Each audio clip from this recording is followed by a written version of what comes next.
All right, hello everyone. Shout out to our tech team. You are now watching Parallel Universe, the show about community-created content such as fan games, custom levels, randomizers, bingo, all that fun stuff.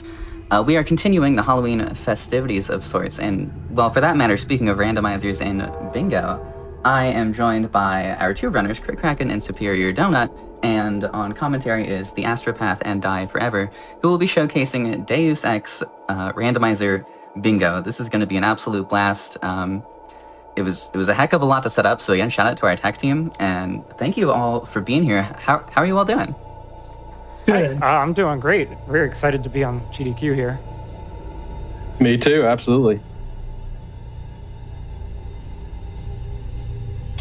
Yeah, so tell us a little bit about how this bingo format works. Okay, so we have, obviously this is supposed to be a Halloween event, and most people will probably tell you Deus Ex is not a horror game, but we've added a Halloween mode that adds zombies and invincible stalkers, which are, like Mr. X from Resident Evil, famously, and a few other things, some, cosmetic changes as well. And we also have built-in bingo, a game mode called Waltonware, where you get quick bingo boards. The boards are constructed to be quickly finished, and once you complete one, you move on to the next area of the game, and you do another one. So we're going to be going through bingo boards pretty quickly, like 5 to 10 minutes-ish each, and we're going to see which player can do the most bingo boards the fastest. Yeah, Waltonware is absolutely not intended as a play through the entire game mode. It's play little bits and pieces and a little bite of Deus Ex whenever you might have a spare bit of time. Yeah, these are going to be some goofy bingo goals. You're going to see stuff like use toilet, hunt a bird, or reaching, certain, like visiting the shops in Wanchai Market. And, you'll see combat too. They'll get stuck in places. I'm sure there'll be some, dying and reloading and some difficulties too, but there's going to be a lot of goofy stuff in there as well. Yeah. So right now we have the players looking at their skill screen. You can see the skill costs are randomized, the skill strengths are also randomized, and you're going to see a lot more stuff is randomized once we get into the game. You're going to see enemy locations are randomized and goal locations, all sorts of things. For the first, you can also see Lady Denton integration, which allows you to play as female JC Denton. So Kraken on the left there got a randomly selected female JC Denton, and J Dave Superior Donut on the right as classic male JC Denton. Yeah, it looks like we might be doing a male versus female race, maybe. That's fine. That works great. We've done that before. So the first race we're doing is what we call the lockstep format. And lockstep basically means that when they start the game, they're going to start together. And then when they finish a bingo board, they're going to wait for the other player to also finish that bingo board. And they won't start the next one until they're both ready to start. And whoever's faster gets 1 point each time. And then we're going to go to, what did we say? Are we going to 7? First to 7? I think. Yeah. Okay. So first player to get 7 points will be the winner of that race. And one other thing is that if it takes more than 6 minutes difference, then there will be an additional bonus point. That's just to keep things moving a little faster.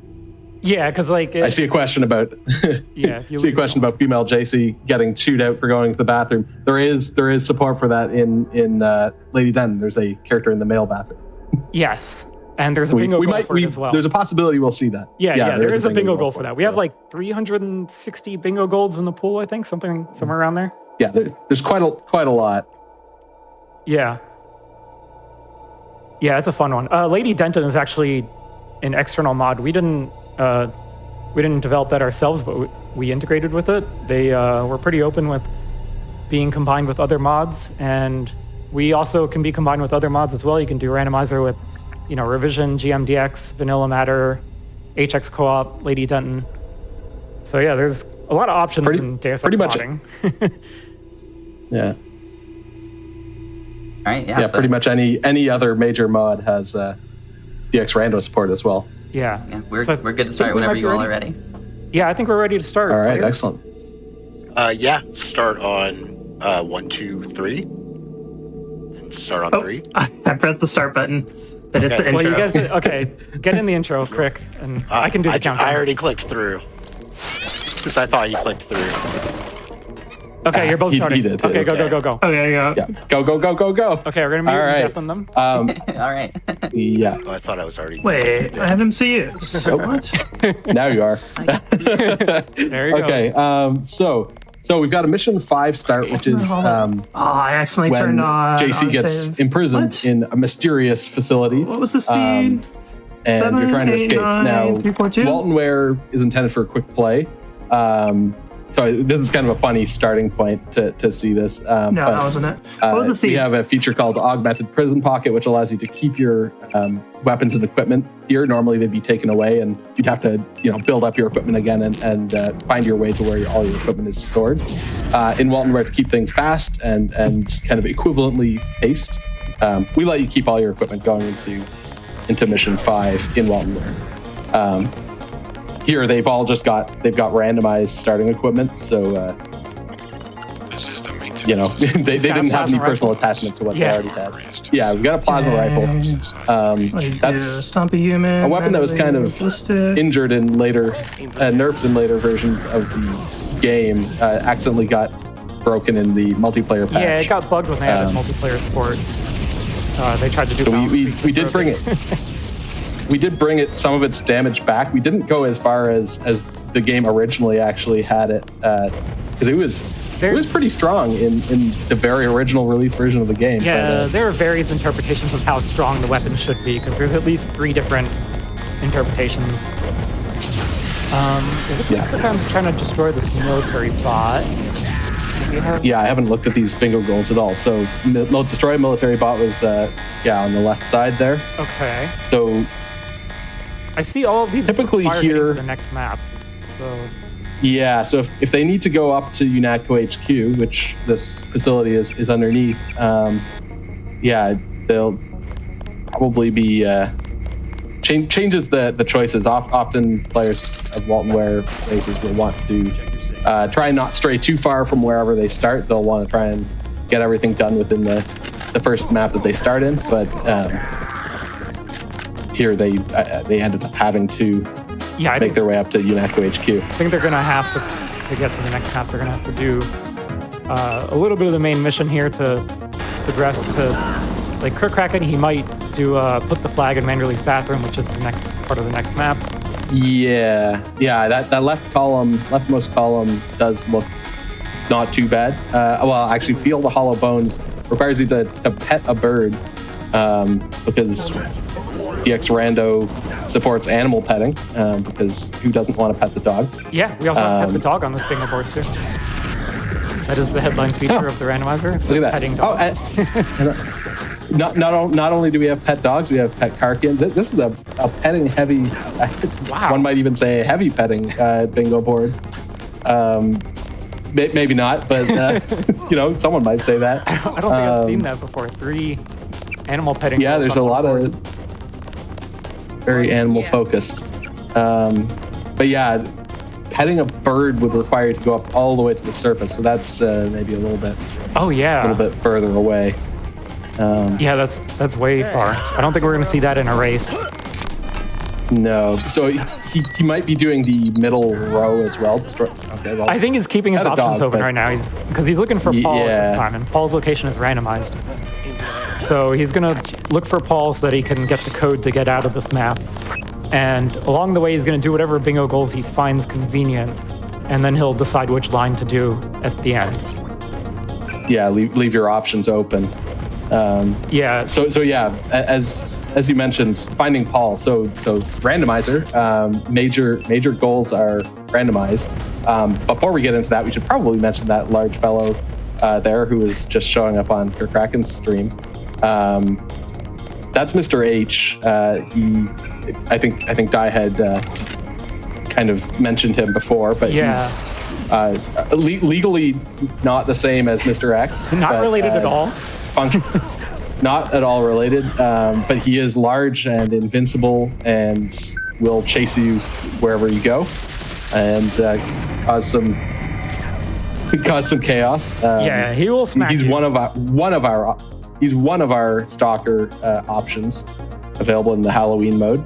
I'm sure we'll see more as we go on. Yeah, we have 3 now from this year's update. Definitely someone.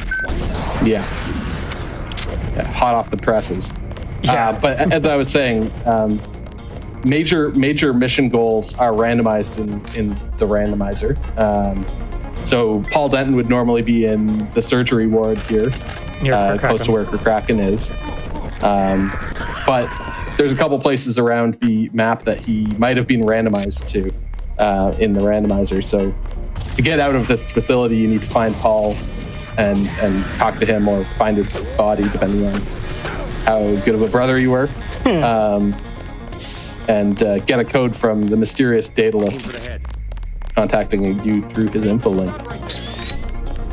Okay, so I think Kraken was trying to pet a Karkian, but it's not easy because they kill you.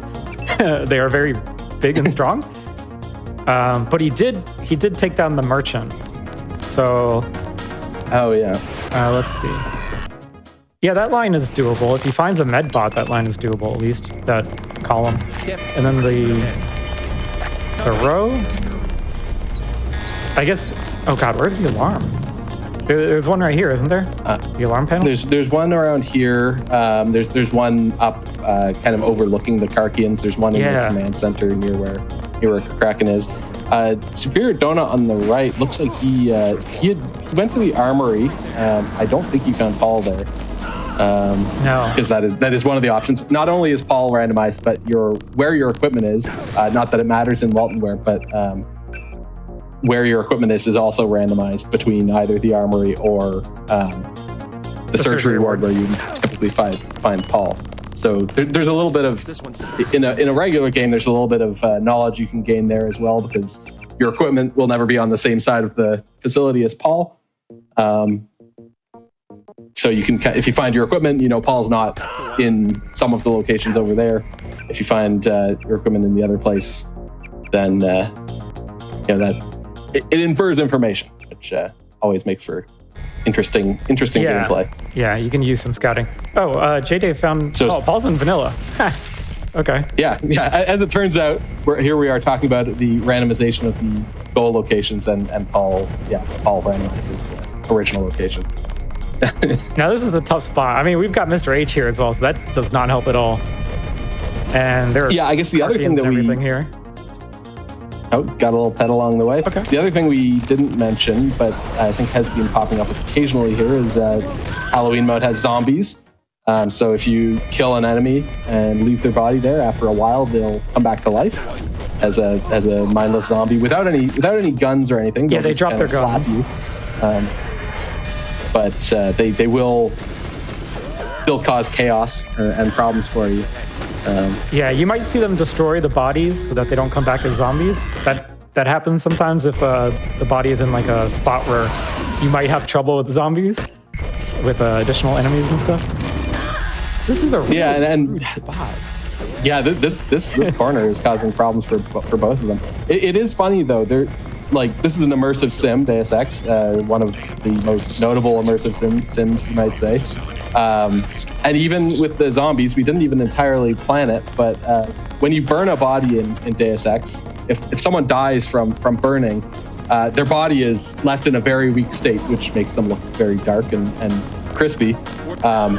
So it turns out if you burn someone to death, it's very easy to destroy their body and prevent the zombies. So kind of you get a little bit of that Resident Evil flavor of burning bodies after knocking down the zombies. Yeah. Okay, so I think they finished that spot. They don't need to go back there. So there was also a turret there. I don't know if you noticed that. One of those randomized turrets was placed in there, and Mr. H, and the normal clump of enemies. Kraken pet a dog. Getting a little got it. Dog pet. Now that diagonal that the petting the dog kind of helps complete there from the bottom left to top right. As we mentioned, that feel the hollow bones is for petting a bird, and that's that does require some distance. So I don't know that they'll do that. This is probably just do as many goals as you can while they're available, so that you don't miss out later when something proves more convenient to do. Yeah, there's a lot in UNACO. Okay, they both reach UNACO, the next map. Yeah, so that opens up some more options. Nope. Maybe he's going back. Yeah, so Kraken used some ballistic armor to fill out another. There's a Weeping Anna. There. Weeping Anna is one of our other stalker types. She cannot move while you're looking at her, and when you look away, she runs really fast and hits you really fast too. So she can be pretty dangerous. She kind of requires you to move backwards sometimes, but with enemies, that's more difficult. This seed has a lot of rockets. Yeah, like that guy pulled out a gap gun. Brutal. But I guess another. You can also see these little Bobby dolls here on the floor. There goes the Weeping Anna. Oh, and the gap gun guy. Yeah, the Bobbies. Sorry, you were saying something. Oh, I was saying we'll be on another seed once they finish the bingo board, so hopefully that one's a bit easier. But yeah, the Bobbies, that's another stalker type. Now we already saw that a Weeping Anna is on this map, so we won't have a real Bobby on this map. But there are the unpossessed Bobby dolls, the fake dolls, and those kind of spook the player sometimes if they don't already know that there's a different stalker on the map. And yeah, until you find the real one. Yeah. Okay, use the gap gun to kill the gap gun guy. Oh wait, this is the gap gun guy. No, we're not. Unless there's two. That's possible. This is so hard. Yeah, this is a very rough starting seed. So for those who are watching and maybe haven't tried this before and wanted to, this certainly isn't every seed. Yeah. Don't look at this and think, oh God, it's all explosive. Yeah. It's all a nightmare. It's all ultra difficult. This is not a beginner game mode. It's typically either. not. Oh, here we go. Kraken's got it. He's got to use a urinal and he wins. Yeah. Even though he's female JC. Okay, there you go. Time for Crick. Let's compare their timers. We can bring him. Superior Donut had some tech issues in the beginning, but I think. Okay, I'll bring Kraken in. Okay. Hey, Crick. Hey, Crick. Hey, what's going on? I ended way too early, but I'm living with it. After I hit the urinal, I saw the multi-tool to my right and the biocell to my left. But I'm hoping that I'm hoping Liberty's kind. And since he knows I'm done, that he's gonna for sure pick him up. But I don't think he knows. I don't think he knows. No. Okay. He wouldn't. Yeah. So we brought you back in, but yeah, he's still. but I did finish first. Then You will be much. Yeah, okay. So Donut's going to Manderley. Does he see the same line? Or he's not too far behind. Oh, he drinks the soda and he checks the mail. He wins. He finishes that loop. Okay, he's done. Okay, so it should be free from a penalty. Bring him in. Okay. I didn't go past the quote. All right, welcome. That's fine. Yeah, as long as you guys are kind of in sync. That's all good. So this is a lockstep race. So you guys have both finished your loop. You're waiting, and you will both be starting into the next map, the next bingo board together. So Okay, yeah, Kraken did have the faster my time, 11:40. Oh yes, I should make it. I double checked the Mastodon. Yeah. It was okay. So Kraken's barely, man. It was barely, man. I was rushing too fast. It was really close. So you get 1 point to Kraken. Point to Kraken. Yeah. It was I like wonder if I would have beat you then if I didn't forget to pet the Karkian. I had to go back for that. All right. And at the start, I had fixed limited saves on, so I had to go to a computer. I did see that, yeah. To fix that. Oh. Yeah. I tried to say something, but okay. Yeah. Okay. Right. So I'll mute and deafen Donut, and you can do Kraken. I guess we'll just stick to that. And we'll do. Yes. So I'll give a countdown for you to get in the intro, guys, so we can do the countdown. I am in the intro currently. Okay. Me too. Okay. Your 3, appointment to FEMA 2, should be 1, finalized within go. the week. I've already discussed the matter with the senator. All right. Bunch of I muted and pretentious deafened old Donut. men playing at running the world. Let's You see. didn't really have a Oh, choice. I guess we needed to tell them to to skip the intro. Oh. Currently undergoing Okay, I guess I Hey, got Donut, Okay, you guys skip the intro. The countdown okay, was to skip the you said intro. intro. I wasn't. All right. Okay. That's my bad. Flawless. We'll get the hang of this. So we'll know. We'll figure it out.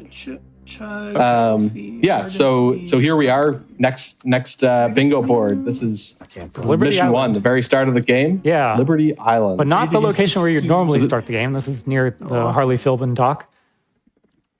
Yeah. I don't know why they Yeah, and so this isn't a new game. This is they're starting with most of the equipment they had before. They will have lost one weapon along the way. Can't pick up. They'll also receive a not little for care him. package here with some skill point. Well, I don't think it'll actually have any skill points here, My next but map, Hong Kong. mission one. medkit, biocell to top themselves up. Let's see if there's a. Yeah, this is our new game Yeah, plus. now- Walton Ware utilizes new game It's plus not each over time you there. do a bingo line. And they both had soda on them. So they're getting an early start on Yeah, this. and they've Oh yeah, my god! filled in that one. Kraken blew open the sunken ship that was off the dock here Amazing. and entered that. He also conveniently did the marks on your head look like stars in the sky, which dolphin requires you to do a dolphin jump out of the water. Kraken also just murdered an innocent, so he just needs to find a walking security bot, which should be nearby, and destroy that. And he's got a line finish. Yeah, the allied security bot. Okay, let's see. Condemn. Yeah, there's a UNACO back security bot people. patrolling just up at the top of the ramp here normally, so We'll do that one. should be an easy one. And I don't think Donut noticed this line. Offloading the cargo into speedboats. No, I don't think so. Buckshot. GG's. So let's see what he's going to go for. I'm also trying to figure it out. Is this a? Oh, there goes Wait, that that's bad. security bot. Perfect. Kraken in. All right.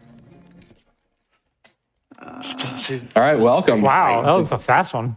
That was a fast one. Yeah. Let's see what Donut does, but yeah, you got that There's a one Greasel too. in no time at all. There's 2 explosive crates right there. I saw one in the sunken Yeah. and one on the way. Because I was going to have to get creative with destroying that walking security bot. Yeah. So we're still trying to figure out which line Donut is deciding to do here. He might be planning to go to UNATCO, because that is kind of the typical flow for this map, is to find the terrorist commander so that you can move on to the next map. You gotta find the now- objective to move on. Whenever possible, again, just like we had mentioned with players not typically wanting to move to another map, finding the terrorist commander can be a little difficult. He's randomized. So sometimes players will try to do whatever they can to finish their bingo goals before getting inside UNATCO HQ, which requires completing the mission objective of finding the commander. Liberty Island is probably one of my favorite Walton Ware spots because right when you begin, you have to assess the board and decide whether you're traveling through or finishing there.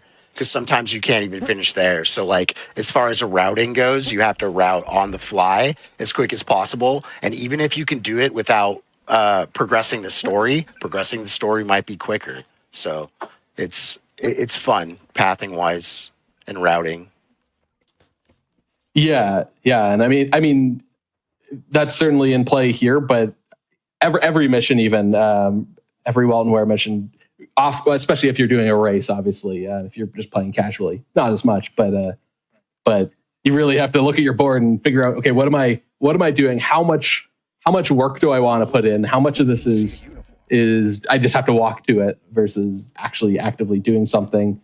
How much difficulty is there between where you start and where you're going? Kind of got to analyze that and analyze all the permutations on the board, all the 12 possible lines. Yeah, and at Liberty Island, you're only thinking forward because that's the only way you can go. But every other start, you can go back as well. So it opens up a sphere of like, okay, where do I go? And how close can I get to these objects, these arbitrary bingo goals? Yeah. Some of the goals are a little more reasonable. Other ones are maybe somewhat antisocial. The Donut has unfortunately run out of bioenergy, so he can't use his running and jumping his leg augmentation. He's trying to make this jump without dying, but I don't know if he's going to be able to do it without the energy. Yeah, I don't know if that's possible. And it also, I'm working with a pretty small screen here, but Try and take it out with the EMP grenades or but explosives. it didn't look like his legs were in great condition before that.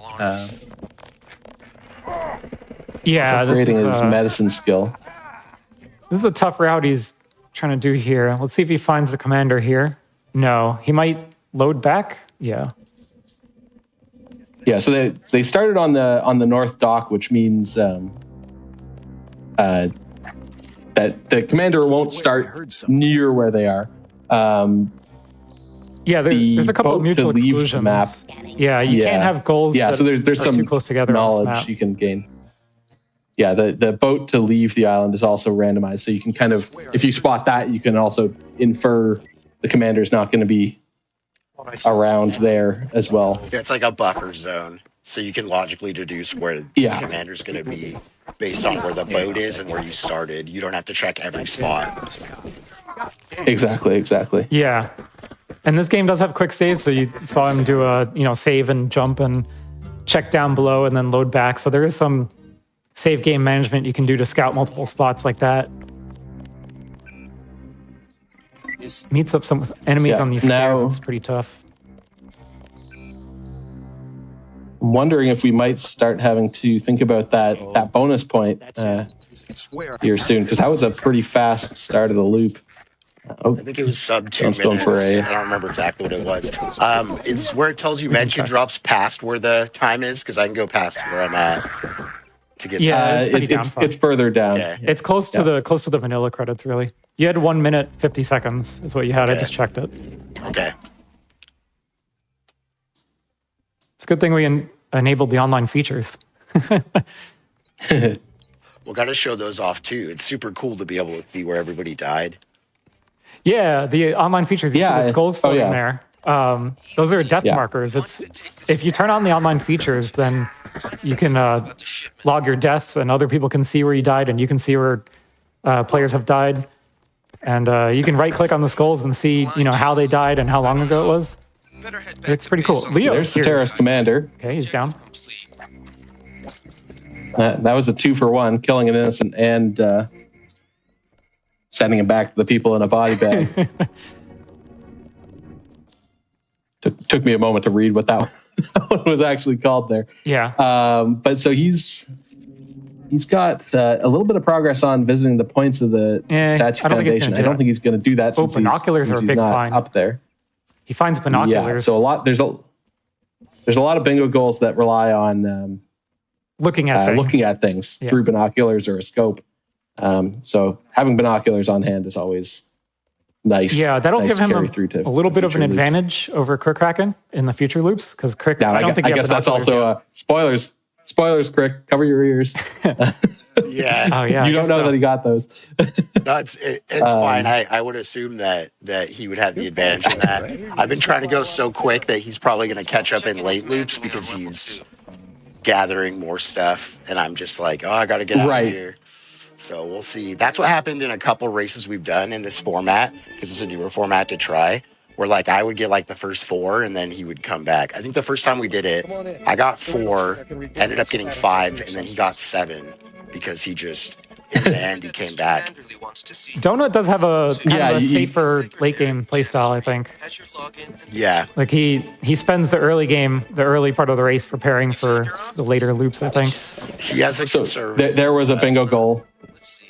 There was a bingo goal, for example, that required the use of binoculars, locating your emergency exits.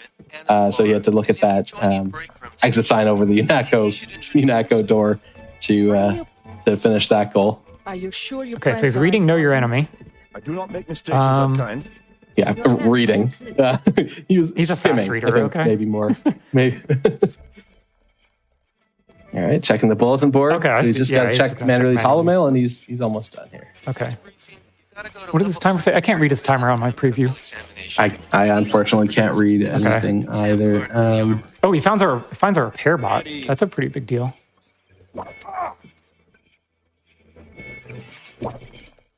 Oh.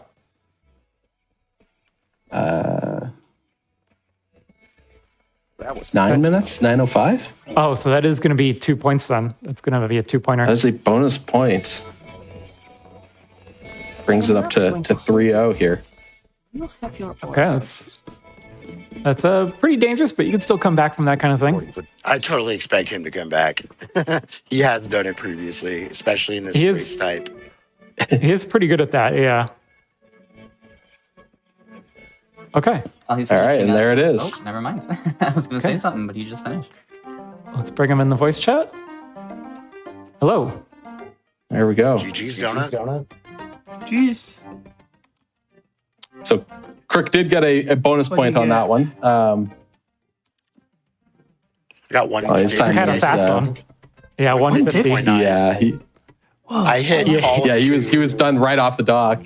Yeah, he did call him too. But Trying to think what line you did to get that quickly. column two. Innocent Soda, Walking Security Bot, Sunken Ship, and there was 2 explosive crates, so I got the Sunken Ship open, grabbed the second crate, and blew up the Walking Security Bot. Okay. Right there on the docks, I finished. Okay, well let's get in the intro. We're at 25. Yeah, Okay, I for think me, let's I didn't think about let's the walking keep security bot rolling. because my walking security got destroyed by a guy with a law, so I didn't see that line. Oh, yeah. Bummer. Okay, so you're up 3-0 then. Yep. yeah. Okay, so in the intro, All right, let's- and then I'll Hey, do the whenever you're countdown ready, once let you me guys know, are and then I'll- in the intro. Okay, Yeah. underwater intro, the best intro. Oh, nice. Yeah. And Mr. H is swimming around. Okay, Start it. 3, 2, 1, go. Has he been in? All right, they are Okay, rolling. They're both out of here. We got a Hong Kong start. Everyone loves Hong Kong. Oh yeah, actually in the market. So we're skipping the Heli base. the Hella base, which is kind of an annoying part of Kind Hong of a Kong. roadblock to doing bingo stuff, yeah. Yeah. Okay, so where are we going? For tourists to We're going to... Spear Donut's going to Lucky Money. Donut? Yeah. So, into this. He's drawing a trophy, so he might be doing either the second row or the middle column. Hugging Water. Must Crush Capitalism being the bottom there on the middle column. Yeah, that one is pretty I easy. feel like he's probably doing that. Yeah, because I don't think he's going to be looking for a gray. A gray would require, or almost require, going to VersaLife. Because you're not likely to find one so anywhere that's else. pretty deep in here. So for anyone joining in now, we're doing a game mode called Waltonware in the Deus Ex Randomizer, where players are rushing to complete quick bingo boards and getting dropped in at random places throughout the Deus Ex experience. So Donut just I think Donut's got this. He's going to win this with Chug Water for the second yeah, column. it looks like it. Yeah, he's just finished that loop. GG. So there we All go. GG. Donut, Welcome, Donut. good Does job. look like Kirk Racken's doing the same thing probably. He's trying to kill this guy with throwing knives. Actually, maybe not. Yeah, he's still got to find. Well, he's got to find the though. trophy. It's the same line, just he did it in different order. Okay. Yeah. Kirk didn't go to Lucky Money right away, but I think that's probably where he's headed now. Well, while Trick Tracking is finishing up, I want to really quick talk about GDQ 2026. That's starting to sneak up on us. Awesome Games Done Quick will be live in Pittsburgh, Pennsylvania from January 4th through 10th, 2026. And it's so important for me to mention this because registration is open right now. So be sure to register if you want to experience the event in person with myself. I'll be there, of course. And also you can upgrade to a foil badge by November 1st, which is rather soon. That's in about a week. Visit gdq.gg for more info. Nice. And Kirk Racken just finished his loops. So. All right. Hey, good timing. I guess it's good. I guess it's sorry. seven. Sorry. Hey, Crick. Yes. Yeah, hey, I guess it's good we did 7. Yeah. That was quick. Yeah. Yeah, that was 6 Yeah. So Donut got the point on that one. Yeah, so we're at 3-1 right now. Nice. Uh, GG's Donut. Yeah, Crick, let's get you in the intro. You got the same line as already me. in the intro. Too. Oh yeah, you that's guys the did the only same one one. that you could do that quick. GG's, dude. He did the Yep. trophy and lucky money instead. That was Crick you on the Kraken, last can one. you Yours get was in the really good intro? last time. Yeah. Can you get in the intro, Crick Kraken? So we're ready. Yes, sir. Your appointment to FEMA should be finalized within Yeah, the week. I think we probably want to try and Sorry. keep Yeah. relatively moving here. Go. Donut already started ahead. Go. The NSF are holed up in that Start old the game. sandstone fort, Castle Clinton. built Okay, in the here we War go. of 1812. You don't have to be out for blood like So we that. got ourselves a mission 2 Battery Park start. So This is the this part is of normally Battery- the mission where you're trying. Yeah, this is a spot of the map that people trying to maybe don't see that often. Yeah. A lot of people might skip this, or especially if you're watching regular speed runs, you definitely wouldn't see this. A classic Deus Ex speed run would go straight through to the subway and straight to Hell's Kitchen, Yeah. entirely ignoring Castle Clinton. Okay, so Crick Kraken already drank a soda. I think he had one in his inventory. I don't think he found one, right? He just had one. Yeah, I think so. Yeah. Okay. That is another strategy in Walton Ware, Oh, there's one especially right in here, races, is to collect some of your stuff and hold on to some of those usable items that are good for bingo goals. So you just got them for subsequent loops.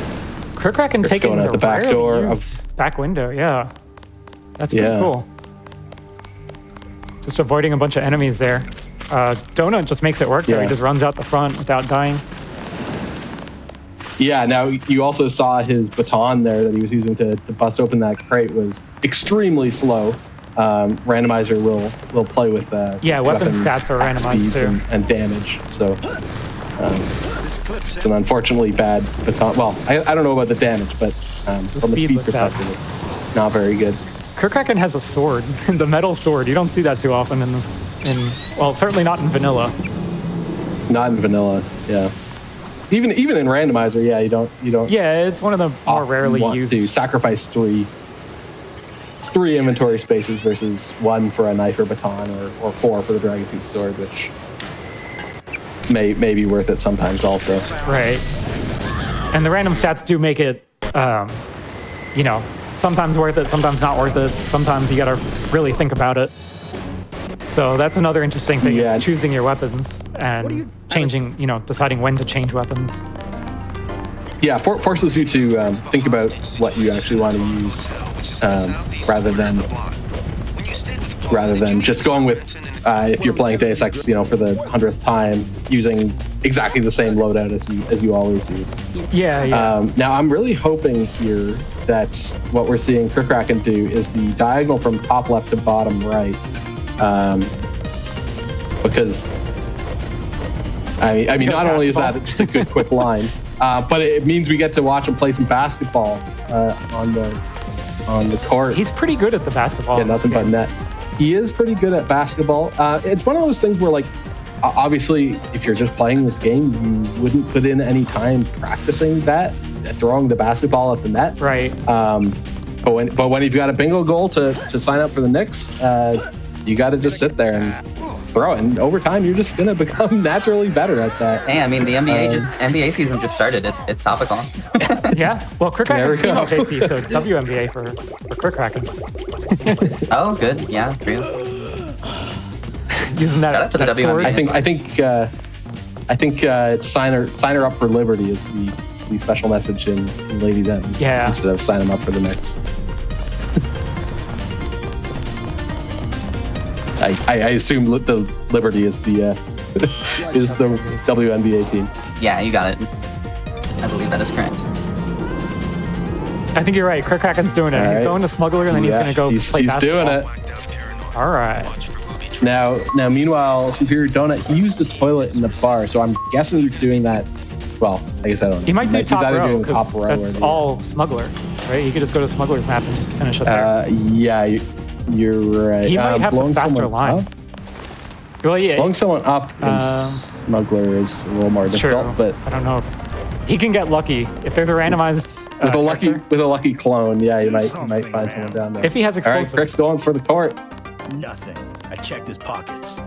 You don't live underground. Donut does And get that a basketball. thermoplastic ammo. Ignore the bum getting mugged. We're just here to play some basketball. Yeah, we're not helping people. We're playing basketball. That's a different bingo goal. We don't have that right now. Okay, Donut does have a law. He needs to hurry up. This is a very close race. Shoot them, shoot them. Those guys are immortal. Yeah. Oh wait, he didn't do the smuggler yet. Oh. And there's Kraken's loop done. Let's bring him in. That's my bad. Welcome. Hey, good job, Crick. Thanks. Wow, we got basketball. Yeah. Yeah, that was good to see. That was the end of the tournament match that we had for Waldenware tournament. That's right. Yeah, I had to give a repeat performance of sign me up for the Cricks, as I call it. Yeah, so Donut didn't do smuggler first. He blew up people first. What do you? Yeah, he's doing the top row, so he just needs to find the basic firearm safety book, which should be around here somewhere. Grabbing that. Oh, we got some bobbies. There's in bobbies. Action. Yeah, you got a pack of bobbies there. There's a lot of good options on this board too. Yeah. The line below it too isn't bad, as long as you have something to kill the commercial grade security bot with. Did he run out of ammo? Or is he just low? He's trying not to get stabbed by these bobbies and trying to run around and do... Okay, there he goes. There we go. All right. You got it. I'll bring him in. Hey. GG's, Donut. GG's was a close one. Yeah, that was a point to Crick. We're at 4-1 now. It is. Yes. 4-1. I keep forgetting to look what map is next. Oh, yeah. Oh, yeah. I just remembered. Never mind, I did. I just remembered what map it was. Okay. Never mind. Okay. Well, let's get in the intro. I was planning on blowing someone up in Smuggler to do it in Smuggler, but no one generated down there. No NPC. Yeah. Oh, okay. Yeah. We wondered if maybe that was what you were looking for, but unintentionally. Yeah. Okay, get in, guys. Get in the intro. Ready for the next one. In the intro. Yep. In the intro. Bob's got to dance. And then we'll do a countdown. Yeah, I'll start it. Okay. 3, 2, 1, go. Play the game. Okay. All right. They're out. Where are we? Oh, we got Chateau. We're at Chateau. Mission 10, Paris Chateau. This is the Duclair family estate. So there's a lot of running around. Not many enemies here until you're trying to leave. Typically, so sometimes there's a bunch of goals in here. Sometimes you can finish in Chateau, but other times you have to move forwards to the cathedral, which is where your objectives would take you, or optionally you can backtrack into Paris itself and do some stuff in the streets there, which is pretty heavily populated by MJ12 groups. So it looks like Donut's heading back, and I think Crick was as well. Yeah, they're right? both going back. Oh yeah, I guess you don't take the helicopter going forward. So yeah. I'm both going back to the streets. What line they would do. I think everything requires cathedral. Yeah. Am I crazy? They're gonna have to go forwards to cathedral. Which I guess. Yeah, and they didn't do touring the chateau, so I mean that's. Well, if they're gonna have to go to cathedral, they're gonna have to pass through the chateau again. The middle column doesn't require it, so you could find ballistic armor around here somewhere, or they might have it. Getting info from Akil or Camille. Is in the club. Lady Dent versus male JC difference, but they're both basically right next to each other. Yeah, I think they both are found the right line to do. Like, this is a board where there's definitely one line that's faster than the rest of them. I think they just both read the board so quickly I didn't even notice, and they were already taking the helicopter. Yeah, Ever Tried Rat Piss requires you to talk to the guy in the hostel bar there. Is recommending the local drinks. Yeah, the wine. And then Who Watches the Watchers requires you to look at a pair of binoculars through either another pair of binoculars or a scope.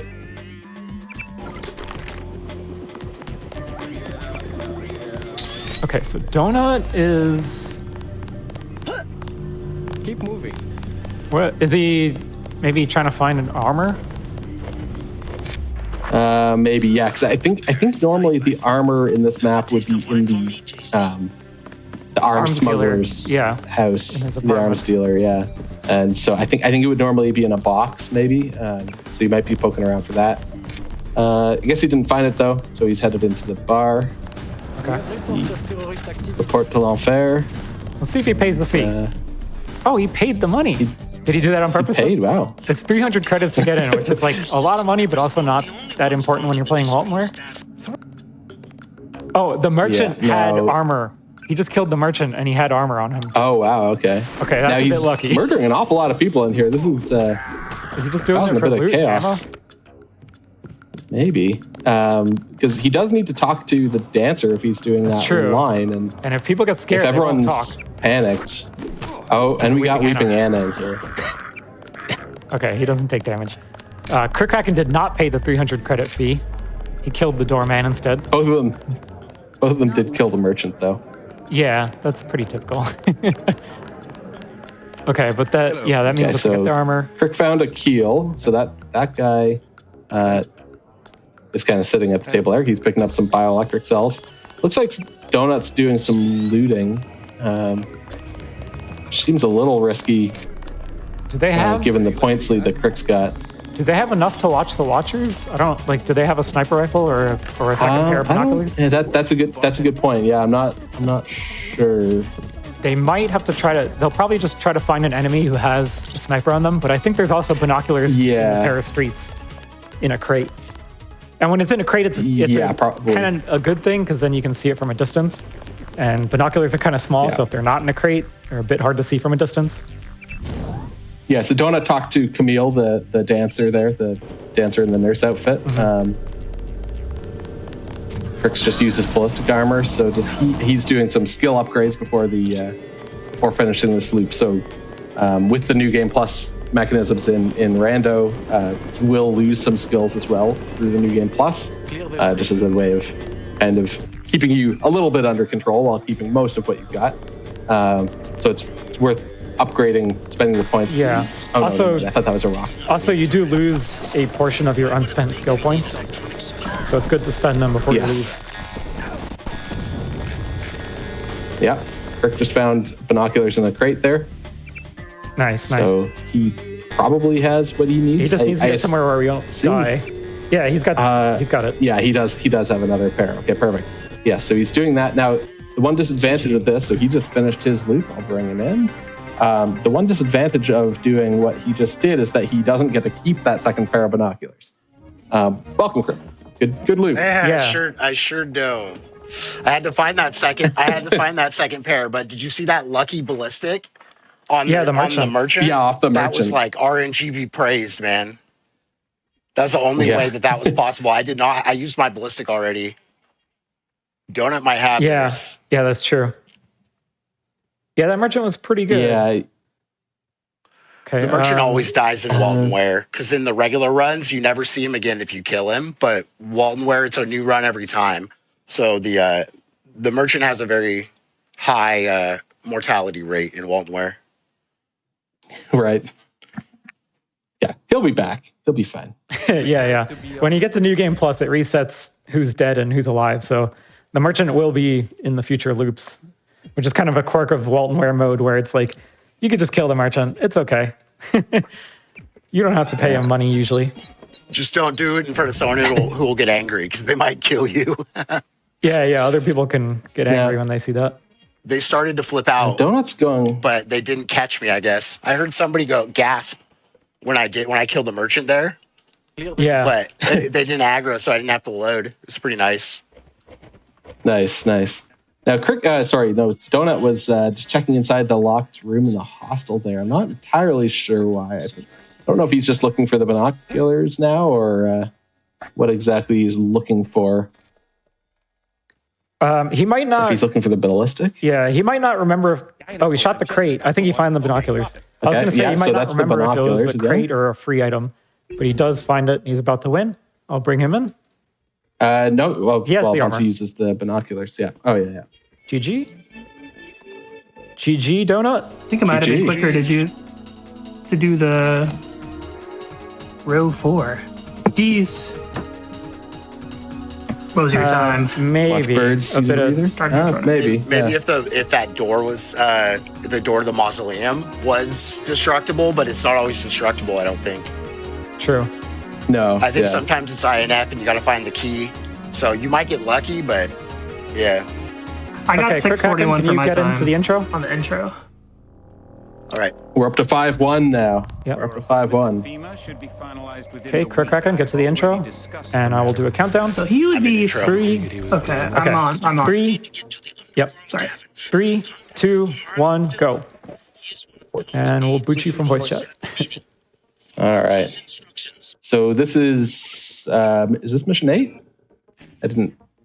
Yeah, I the think so. Tong info So link. this is return to New York. So you come back to New York Hell's Kitchen one last time to find Stanton Dowd, the owner of, or the previous owner of a super freighter, has a load of the virus on it.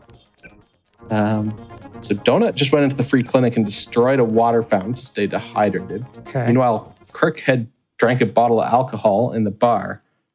Does Crick have an extra armor? He might have enough armor to do that row 4. Ooh, maybe. But then he'd have to. Yeah, so he's located an emergency exit, drank that alcohol. Yeah, accumulate bad luck requires you to break a mirror. So I think the only one Smuggler? you can do that in is Smuggler. Now, Donut also just located an emergency exit. So Yeah. Although I know Donut has an extra ballistic armor. I remember seeing that. Oh, No, now he plays big. Whoa. Donut just absolutely knocked that one out from nowhere. Wow, GG. That was amazing. Did not see that one coming. Yeah, Crick's headed into Smuggler to presumably find the ballistic armor, which is right here, and he's going to break that mirror. You can hear the people slimming. Very soon. Okay, so we're 5-2, right? Yeah, that makes We sense. are at 5-2. What time did Crick get on the Paris? I didn't hear. I don't remember. Okay. It was pretty I close don't though. know. You guys can check Mastodon after the run. After Really? the Okay. event. Yeah. I'm surprised you those have spots. online I've just been features enabled, forever so- looking for a binocular.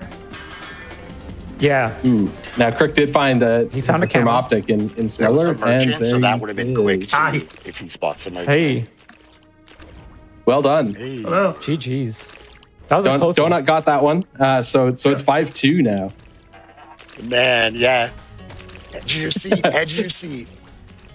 Yeah. Flashbacks. This seems to be the way lockstep often goes. Is someone will get a good early lead, and then out of nowhere the person will come back from behind. It's an interesting So, game. The pressure is definitely on. Yeah. Okay, let's get into the intro. Your appointment to FEMA should be finalized Yeah. within the week. I've already Okay, because we are at 47 minutes, so Take it he was agreeable. okay, I'll do the countdown. have a choice. 3, 2, 1, go. Oh, yes. All right. Where are we going today? Area Area 51. The Final mission. final mission. This is sector. Wait, what is this? Sector. The start of Sector 3. Three? Yeah, this this is the is Sector 3. second to last map of the game. So this is one that usually they don't like because it's a pretty combat heavy area. It's a difficult one for sure. It's a difficult section of the game. So on top of having to navigate that, there are also a couple loops in every. I guess we didn't even mention this, but every time you complete a game and do a new game plus, the difficulty of the game also goes up. So the amount of damage you're taking goes up. The numbers of items go down. The Just numbers as of enemies goes up. numbers- Like all sorts of things change as the difficulty increases. Yeah, life just gets worse for you. Now Donut is going backwards, so he's going back up to Sector 2. Okay. They both have camo, so they he's can got do top his- left corner. Yeah. Now Kirk just used his. Oh, I think Donut just encountered Walton Simons at the top here. I don't think he wants to do that though. I think he wants to do left column. Look at left column. No, It's all I don't think he does. No, that was a coincidental yeah. encounter. Actually, Kraken's Now- doing something else maybe. Yeah, he's got something in mind. He's moving with purpose. He's going for the diagonal. Now he's swimming in the separate. Yeah, so he just needs to return to the tube that spawned you, the infamous Vorgol.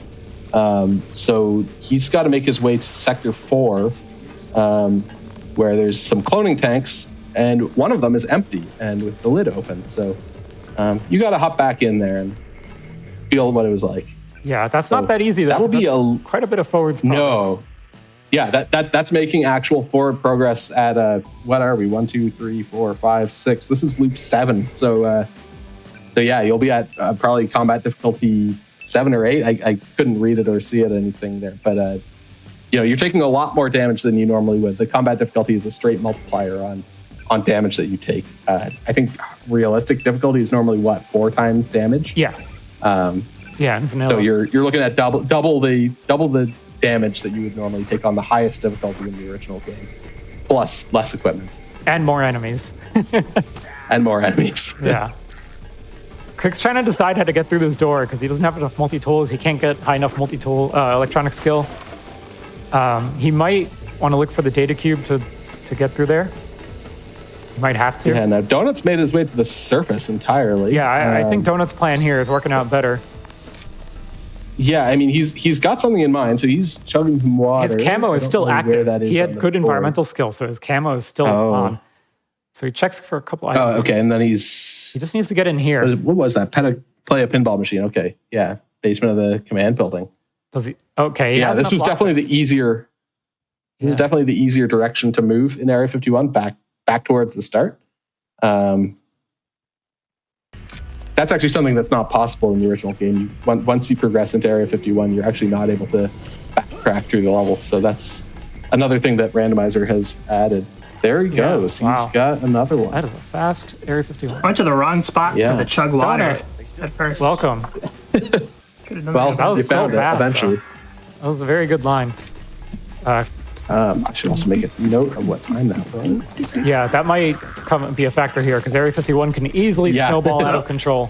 Did my internet go? Yeah, you're still here. Okay. I still see and hear you. Yep.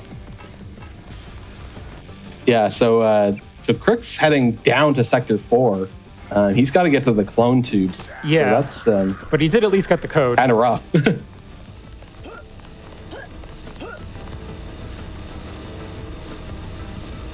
I also saw a question there, and I think it was partially answered about whether codes are automatic or not. But yeah, the randomizer has auto-filled passwords. So once you find a data cube or talk to someone who gives you the code,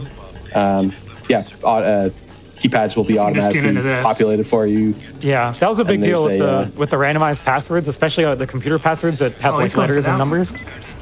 The autofill is very helpful, or if you're playing on Steam Deck. We have some Steam Deck players, and even if you want to play vanilla, we have a vanilla mode. We have the vanilla fixer, and if you enable the quality of life features with that for zero random mode, then you can get the autofill passwords and play on your Steam Deck without a keyboard. Yeah. So Crick talks to Helios. He's actually not too far from completing this. Yeah, he just needs to make it through the little valley here that normally has a large spider bot in it, which can be a little annoying, and a lot of enemies along the way. But he's taking the alternate path. I think he didn't save right here. So, but yeah, we have a ton of game modes. We have everything from fully vanilla to mostly vanilla. We have zero rando plus, rando light, rando medium, serious rando, normal randomizer, full randomizer, Walton Ware, and a bunch more variations. So, yeah, I mean, any way you want to play this game, we have options for basically every weird combination of feature you might want. Yeah. Okay. And some that you maybe don't want even. yeah, you don't have to enable everything. That guy just got booted by. Yeah, that was by a Karkian. Oh, was it a Karkian or Mr. H? I think it was a Karkian. I think it was this Karkian here. Okay, Crick's almost there. This is right the hallway to the next map, and yeah, just got to get through here. He doesn't need to make sure he has enough energy. And then he's just got to jump up. Yeah, he is pretty low, but he has one biocell.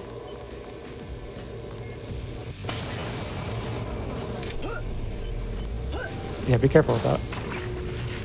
But Crick's about to finish. All right, and here it is. GG for there we Crick. go. He is returned to the tube that spawned him. Welcome, Crick. Hey. Oh, there. Jeez. You won that one. Donut got the point this time. Nice. So it's at 5-3. 3-11. Did you go up? Did you Yeah, go up? I went up. I happened to have He enough went up. lockpicks for the basement. I looked out. I went down. So I did diagonal 1. I was like, I bet he went back and beat me. GG's, dude. Yeah. So we're at 5-3. Okay, let's get ready. Yep. Let's get ready. 5-3, yes. All right. Yeah. Yep. Let's Let's get to the Head intro. into My the game intro, just and crashed. we'll do the countdown. I just started. Oh, that's unfortunate. Oh, classic. So then I I'll can start exit. as soon as possible. Well, I'll Once this- exit, and then I can relaunch the application and open my save when you're ready. Does that make sense? So we'll be on the Yes. same time. Okay. Okay. Yeah. Okay. So all I have And to do is Donuts. just select it, and then I'll hit load game as soon as everyone tells me to. Okay. I'm Donut will be in the intro. entering So the whenever intro. you say you're going, I'll start. Well, I can do a countdown if you're both in the intro. Okay. Yeah. Yeah. Okay. I'll 3, I'll do- 2, 1, go. Go. Go. Go. Go. You guys not hear me? Okay. All right. Yeah, I'm not. I'm not sure. Maybe. But we're some both in. network Looks issues or like, something. yeah. So we've got another Liberty Island. I can say I'm hearing you. Starting fine, at the north but dock again. They got across. They're both gone. Yeah. All right. So what have we actually got on the board here? Is there light vandalism killer nearby? rat. That's kind of far, isn't it? Light vandalism. I don't think they would. Yeah, I don't think there's. I don't know that there's anything outside. There is. There's the if you take. The Oh, vent- there is the Yeah. vent. There's a lamp. There's also one in the. There's also a lamp in the comm van outside of UNATCO. Okay, that's probably easier. The 0451 Yeah. van, That's easier. which, yeah, There's no trophy. yeah. So though. that. Yeah, you'd have to get into HQ to do that. Left column would require going into HQ to get the rules and regulations. Yeah, a lot of these are looking like. They require UNATCO HQ. Yeah. Okay. I think Except we're. I guess the second Which one? second row technically doesn't. They got to find the merchant though. Yeah, you have to find the merchant, which is he's not even guaranteed to be on the map. Oh, Donut's using vision enhancement. That's cool. To see if the commander is underground there. Oh yeah, yeah. Augs. It's funny. Deus Ex is a game where you've got augmentations and all these superpowers, and speedrunners usually just don't use any of them except for the one that makes you go fast, because they consume energy, and going fast is the most important thing. Yeah, it's hard to so it's squeeze in, it's but always fun. We see them. Yeah. Yeah. I think we saw Cloak already, or did we? We might have seen Cloak already this race. We just saw maybe, vision yeah. enhancement. Sometimes you'll see like We can see. muscle aug or spy drone. You know, there's a few that are pretty. I think they've got an energy shield on right now. Randomizer has some little balance changes to Augs to make. Whoa! All right, Donut just found a hole in the map. Yeah. There's some little balance changes to Augs to make them a little more usable for cause a lot of the problem is that you've got to use all of your F keys. I don't know how many people love their F keys, or how many people even have keyboards that necessarily even have F keys anymore. And this game just lets you or requires you to use all of them unless you rebind them to something else. So a lot of the time they're just kind of awkward to use. So Yeah. some of them we made so they only consume energy when they're actually doing something useful for you. Yeah, So and that is you don't optional. have to kind of The yes. optional automatic Augs option.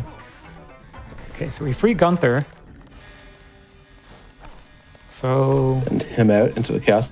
Now, what was Donut does that? not free Gunther. So 'cause he- no, so he's he's already- chosen to engage the commander, which It's probably better.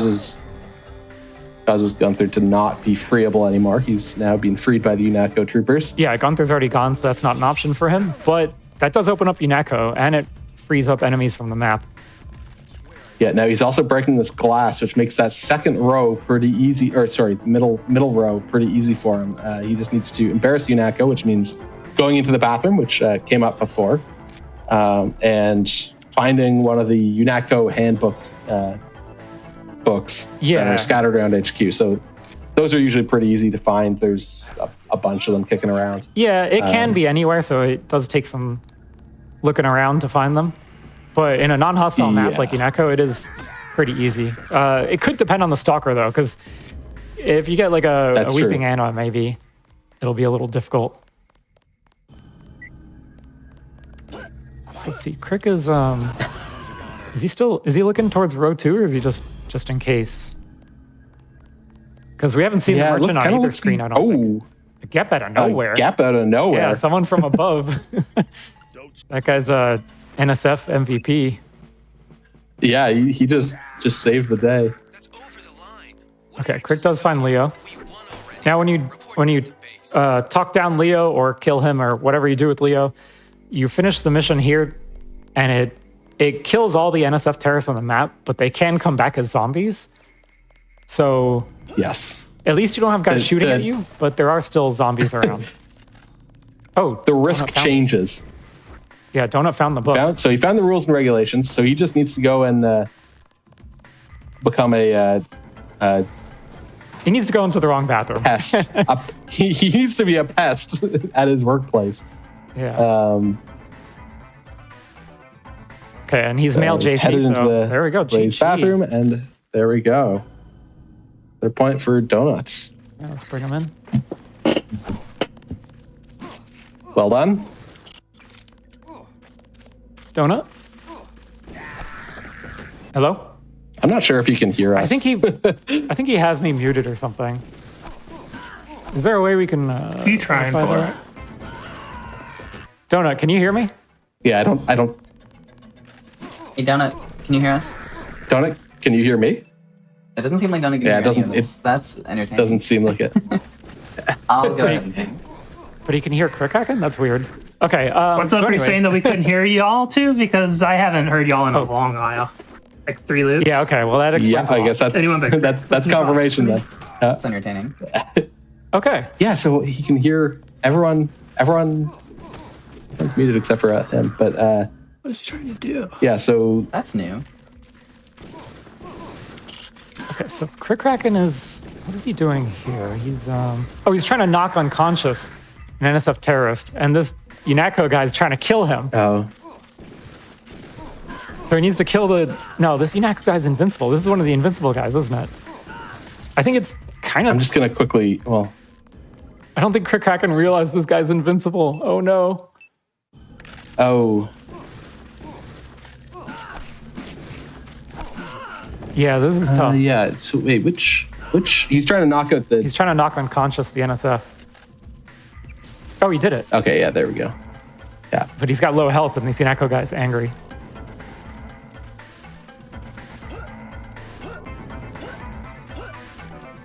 Yeah, okay, so if he's going for that middle row, so he just needs to find a trophy, which is just inside the front door of HQ, and then he needs to create a slipping hazard. Yeah, middle column should be good.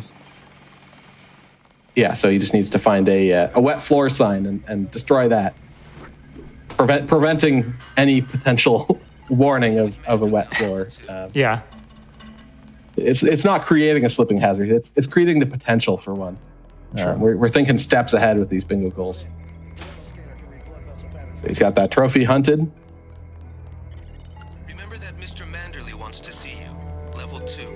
His secretary, Janice Reed. Okay, so he does need to find the key for the closet. So I'm just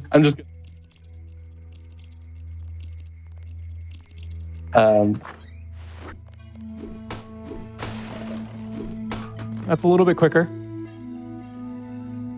And he breaks it. Okay, and there's the sign. Loot the item first. Yeah, good idea. And there's GG for Crickracken. Yeah. Okay. So that was not the 6-minute All roll, right. So that's just 1 point for Superior Donut. Yep. Crickracken, welcome. I don't think he can hear me. GG's Wait, can he hear us? I can. Wait, can he hear I us? can hear you now. Okay, this good. time I can hear you. Donut can't hear us, but it sounds like he can hear you. I can hear you, Donut Astra. This still- time I can hear you. Okay, Astra, Oh, you can hear me now? You do the Good. talking All and right. countdowns GG, then. Donut. GG's. I didn't know you beat me on that one.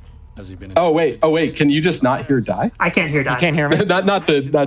Oh, okay. Well, that's fine. Yeah, I'll do the countdown this time. So, Donut, just get into the intro. Crick's already there, and then I'll do the countdown for the next loop. Okay.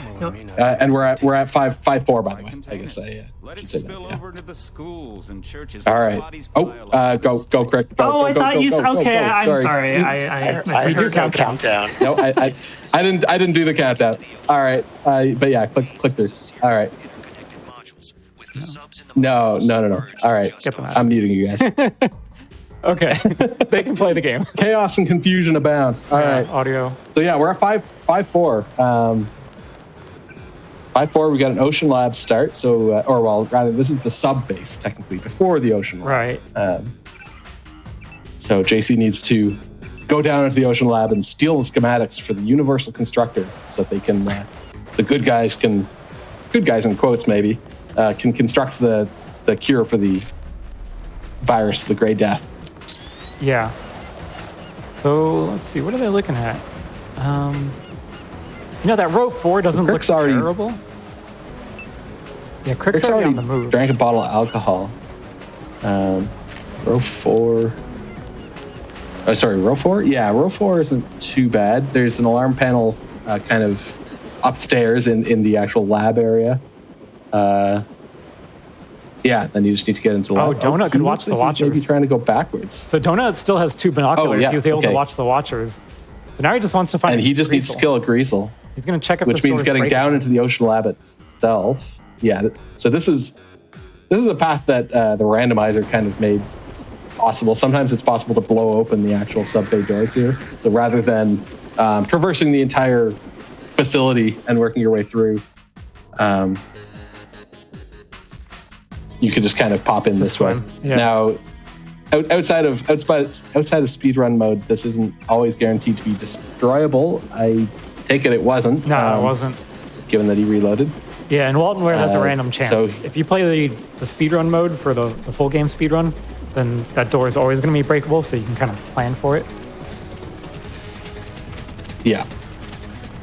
Yeah, so he looks like he's getting ready to use a thermoptic camo to make himself invisible to these scuba guys, maybe?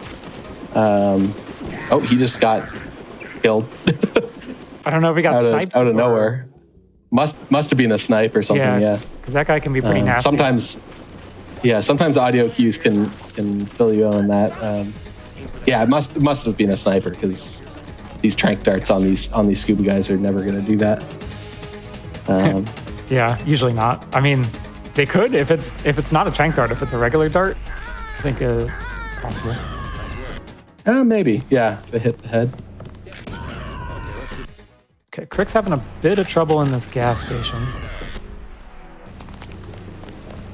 What is he looking to do here? Yeah, so Crick went backwards. So drink a can of soda. Oh yeah, there is maybe soda a here. Flare. No, he didn't want that. Okay. But cherry picker, you're not gonna get until later, so you wouldn't want to do that. Oh, is he? Yeah, I'm not sure exactly what he's. Maybe he's trying to knock maybe out. Finding the alarm panel here. Oh. It's hard to say. I guess we'll see what he gets up to. Also, I guess another thing worth mentioning. I can't hear it. I can't hear the game audios, but there is randomized music, so what you're hearing is probably not the music for the actual level, but it's from somewhere. Ooh, wow, that was just got absolutely blasted there by that guy with a sawed-off shotgun. But yeah, the music you're hearing is probably not the original music from the level, and we've even got support for Unreal and Unreal Tournament music. You can throw those into the game folder and I rock out to those as well. I love using that Unreal Tournament music. So I think Crick can just change his mind on which line to do because he's going forwards again. Yeah, he back just to where he started. Kind of gave up. He's kind of bailing on that one. It didn't seem like it was working out for him, which definitely happens in Waltonware. Sometimes you think a line is going to be good, and then things randomize a little differently, and the game does not agree with you. Yeah, things don't randomize in your favor sometimes. Yeah. But I mean, that's like a huge part of Deus Ex. Even vanilla Deus Ex is just there's so many different ways to do things. There's so many different ways you can go, and I think randomizer, we try to lean into that and take it even further. Yeah. That can be a good skill in bingo in general, just knowing when the route you're looking to go toward is slow and pivoting to something better. Yeah. Yeah, exactly. Being flexible and open to reevaluating your situation. Donut waiting for this Greasel to respawn. That was very smart, and he's back. Yeah, so Donut waited for that Greasel to reanimate as a zombie so that he could get the kill Greasel goal from it. Welcome back, Donut. You got that one. I think you can hear me. Yeah, I can hear both of you this time. Amazing. Awesome. Yeah, so you got that. You got that, Luke. Sweet. 5-5. Wow. Which means we're tied. It's 5-5. Was this best of 7? This was best of 7. First right? to 7. Yeah, it was first to 7, yeah. Not best of 7. Oh yeah, sorry. Shorter. Yes. I said best 2. Yeah. Whoever's best gets to 7 first. So yeah, but yes, best of 13, first to 7. Oh wow, he went that way. But yeah, we're tied. We're tied again. Yeah, he went back to gas station, and he's back to gas station again, I guess, I suppose. So he gave up on gas station and then he's pretty undecided about again. I'm gonna chime in really quick with another shout out to another GDQ community. This time, Frame Fatales, a community of women and femmes who share a passion for speedrunning, gaming, and charity.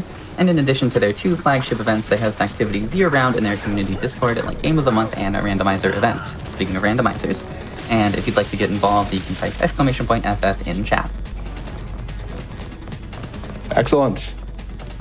So yeah, Kirk's still the binoculars. still poking around the gas station here. I see. So he's looking for the. Yeah, that's right. Because Donut watches. had 2 pairs of binoculars already, and That happened to that's him. why he didn't just do the same thing. Yeah. Okay, he's gonna take the helicopter forwards again. I think he's gonna do the same line that you did, Donut. Yeah, looks like it. Yeah, he just didn't have the binoculars, and he just needed to find those. Yeah. Presumably he had soda, because otherwise I would have expected him to have he had looted some from the gas station there. Another thing he could have done is he could have tried to find a sniper rifle instead of the binoculars, and he could have found that at the sub base. There are snipers on the map, but that's also difficult. That's what I was trying to do in Paris. I kept aggroing all the policemen and the MJ-12 people like to pull out the guns. Yeah, and then there were like I think there were literally like 10 people with throwing knives. I've never seen that many throwing knife people. That's great. Yeah, that was in the club that you found the throwing knife guys. No, right? It was in the streets. I killed some people in the club also, but none of them had a sniper either. Because I think some of the guys in the club actually have throwing knives. Really? Just vanilla for whatever reason. That's weird. I didn't even know that. It's like it's. But yeah, so Crick's heading down here to check the subway door, which I guess we saw on Donut's side was not destroyable Or pickable. So he's hoping he's going to try it just to he just saves to see rather than swimming down to check. I wonder if he realizes he has cloak. That was because he didn't. I didn't see him use it in sub base. But he doesn't have a lot of energy. I don't think. I did see he has Aqualung. That was pretty funny. Aqualung is free in randomizer if you enable the AUG balance features and stuff. Now, one thing I'm curious about, because he's doing the same loop here. So he drank that soda. He's just got Kill a Greasel left. Now, Donut, you did something really, really clever, which was going down to Ocean Lab, which is where the Greasels would normally be, but you waited by that normally dead Greasel and waited for it to resurrect. Yeah. That was really a really smart technique, because obviously that wouldn't normally be available, and you'd have to make your way further down into the Ocean Lab. But you were able to just do that right in the first room. So we'll see if he does that as well, or if he makes his way further. I think Kirk Kraken will do it. He has a lot of experience in the Halloween modes. Yeah. In the Waltonware Halloween. That's true. He's been playing it for months. He does not wait for October. Yeah. He's all about that Halloween. Worst case, he can just go to the Greasel lab. Yeah, I mean the next Greasel it's not that much further. But you do have to cross some nasty turrets. Now, one thing I will say is we are coming up on the 6-minute mark. Yeah. Actually, so this could be the end. There might be a bonus point here. That would be it would be no. This would be 6. This would be 6. It's 5-5 right now. Okay. Good thing you're keeping track. Ooh, that jump almost went off the rail. Did you see that? That was definitely risky. Yeah. Yeah. So Donut finished his loop at the 34-minute mark. I didn't take the in-game. Oh no! We need the per loop. We need the per loop. At the actual. I'll look. I was looking at my actual clock. It was 2:34 my time. So it's 2:39 now. So we're at 5 minutes. Yeah, he had a 4:42. Unfortunately not. My exact time was 4:42.3. Yeah, I can't see that on my. Yeah, it's getting hard on the Discord feed. I was just doing what I could just to make sure we had the information, but yeah, we are coming up at the 6-minute mark, so yeah, there is a potential for a bonus point here. I mean, you talk to the scientist. Theoretically, we're at 6 minutes now. Okay, he gets the code here. Yeah, he needs to make sure he talks to her, that scientist, so that he gets the code for the computer, because he does not have enough energy to hack the computer.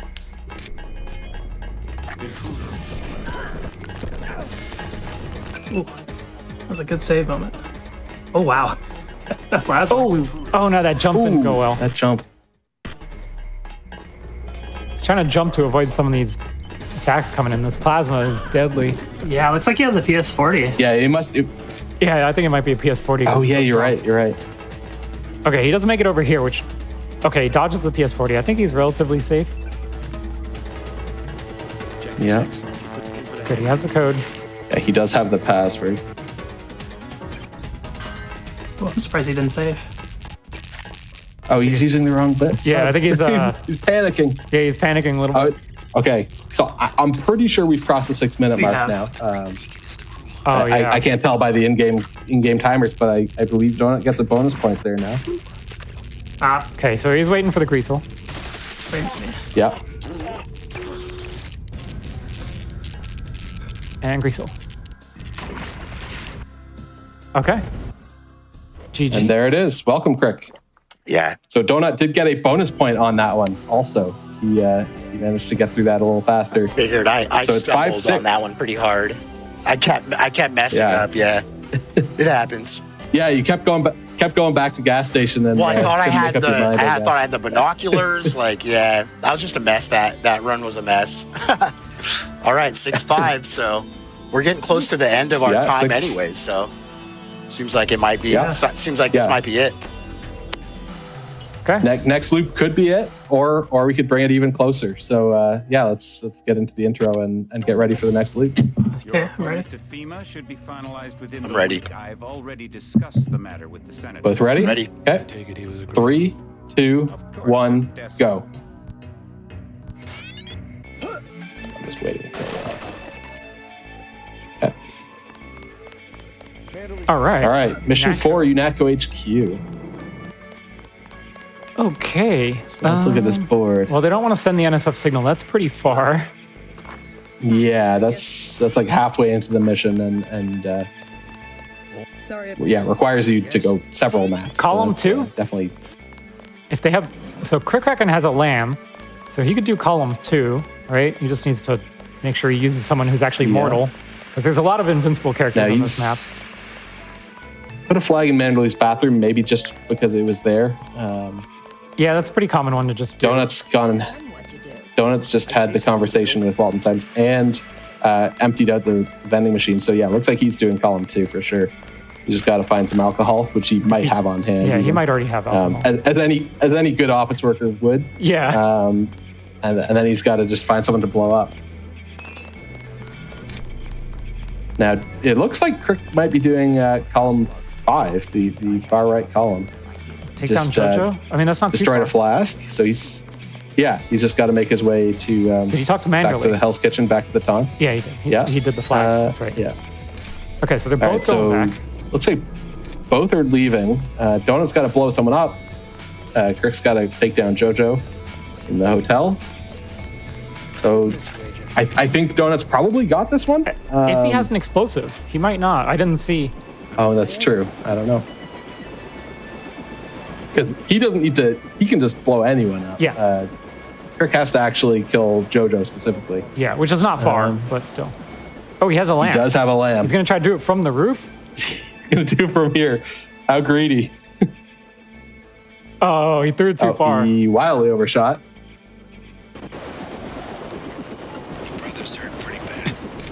GG, wow.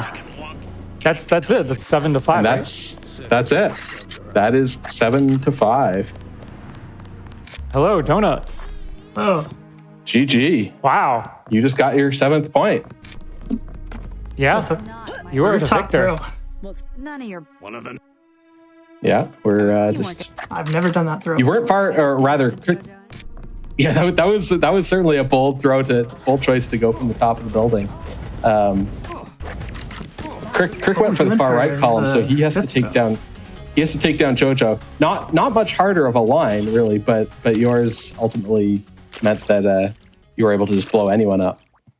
Welcome, Crick. Did I tie it? Or did he win? No, unfortunately not. Donut was so close. I went for a different road than you. I went for GG Donut. Yeah. GG. Yeah. Wow. That was Yeah, so he went for the second column the second column instead, and Oh yeah, totally. I didn't even see that. yeah, so I locked in to column 5. And I just didn't did it see as your quick as line possible. either. I like looked at column 2 and I was like, okay, I'm just gonna go. So and we hope it basically works out. looked at our bingo boards, picked a column, and yours was faster. Yeah, it's hard to read dude. these so fast. I think this is exactly what the score was last time, 5-7. So I think this is how it goes. I need to learn to play the long game better because I'm used to just those on my phone real quick. those 1 hour as many runs as I can get.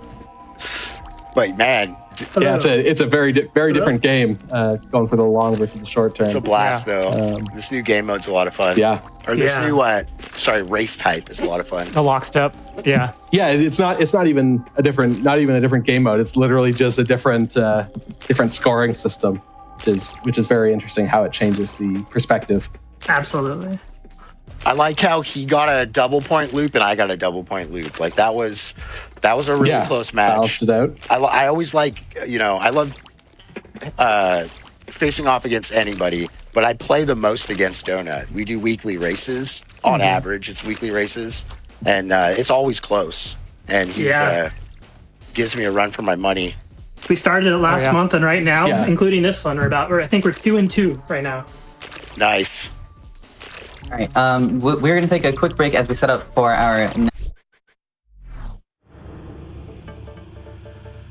Hello, everyone. I appreciate you all sticking around through the break. I am Helix. You are watching Parallel Universe, the GDQ Hotfix show about community-created content, including things like bingo and randomizers. And speaking of bingo and randomizers, if you like them together, you'll like what's going on right now. It's Deus Ex Randomizer Bingo. I am joined by our runners, Crit Kraken and Superior Donut, and our commentators, the Astropath and Die Forever. Let's get back into this. All right. Absolutely. Okay, so that first race was really close. Superior Donut was able to take it, and but Crit Kraken was not far behind. So now we get a chance for redemption here with another race, but it's slightly different format. We're gonna do just a blitz through 40 minutes of in-game time, and see who can complete the most bingo boards within that time limit. Whoever gets furthest wins. Yeah. Luck, if they do whoever completes the most.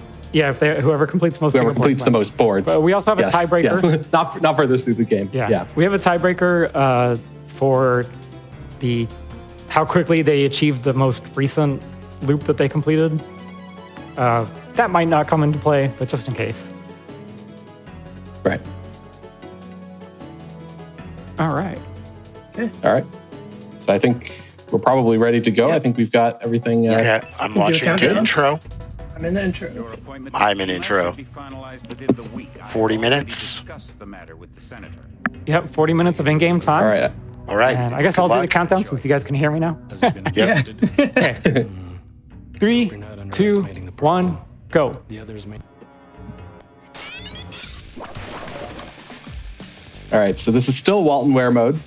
So you're still starting at some random part in the game. Looks like Hong Kong VersaLife Level 2 Labs. Okay. So this is going to be similar to what you saw earlier in the stream, where they're going through and doing bingo boards, but as Di said, there's no stopping between loops this time. So we might not necessarily be on the same bingo board at any given time. Yeah, that is a big difference, is that they could be on different bingo boards when they start. When one player gets ahead or behind, they might be on the previous board still, or the next board. But luckily, we've got both visible. Yeah. Let's see. So we've got... They're going to try to make their way out of here. using Speedrun. Oh, Speedrun. There we go. Off and down to disable these bots. Ooh, that wasn't enough? Out of nowhere. It's level 1 Speedrun, so it is weak. Oh, he's going to do lasers. Yeah. Okay. Donut's doing the same thing. Donut blew someone up. And heading down the same way. Oh, he's going to use the med bot. Taking advantage of this med bot to sneak through. That works too. Okay, so let's see. What do they... Oh, they can destroy the UC in the top left corner, that bingo goal. That's right here. Yeah, so that's right here. That's practically a freebie. There's not a huge number of enemies here, and especially early in a race like this, difficulty is not that high. Kirkaken gets a nice stomp on Maggie Chow down here, using her to break his fall damage. We also saw the quick skill menu on Superior Donut's screen, which is a funny holdover we brought from the Deus Ex multiplayer mode that was introduced in the last patch of the game. It was never available in the single player, but it was a convenient way for speedrunners to just upgrade skills while running and upgrades. Jumping and shooting even. Yeah. We also have one for upgrading augmentations as well, very similar. And that's also pretty useful while you're running and gunning. Okay, so Crick is a little bit ahead here, although he didn't blow someone up yet. Oh, Superior Donut takes a death there. I think he was killed by the Bobbies. Did the Bobbies jump down there? Yeah. Did they jump down after him? That's so rude. I think there were some down there already. Oh, okay. Crick going through the tunnel here. He's waiting for this Archean He's trying to pet it? Spawn. He's trying to pet it? Yeah. Yeah. I don't think you can pet he was actually here. I don't know about here, but he was telling me the other day that he figured out you can pet animals if you dolphin jump and pet them well in the air. If you dolphin jump? But I don't know if that's going to work here. All right, buddy. And I don't think he's trying... Yeah, I know, right? He did it. He did it. He just pulled it off, though. All right. Okay. This might actually save Speedrunners will do anything to avoid doing things the right way. Oh, is he abandoning it? Oh, that's too bad. I guess well, at least we get to see it. We got to see the trick. That was cool. Yeah. Okay, so Donut's destroying the UC again. Yeah, the Bobbies are down there. So while these things open, you gotta be careful to run away from them. Yeah, avoid them. Avoid them along the way. Oh, that's so funny.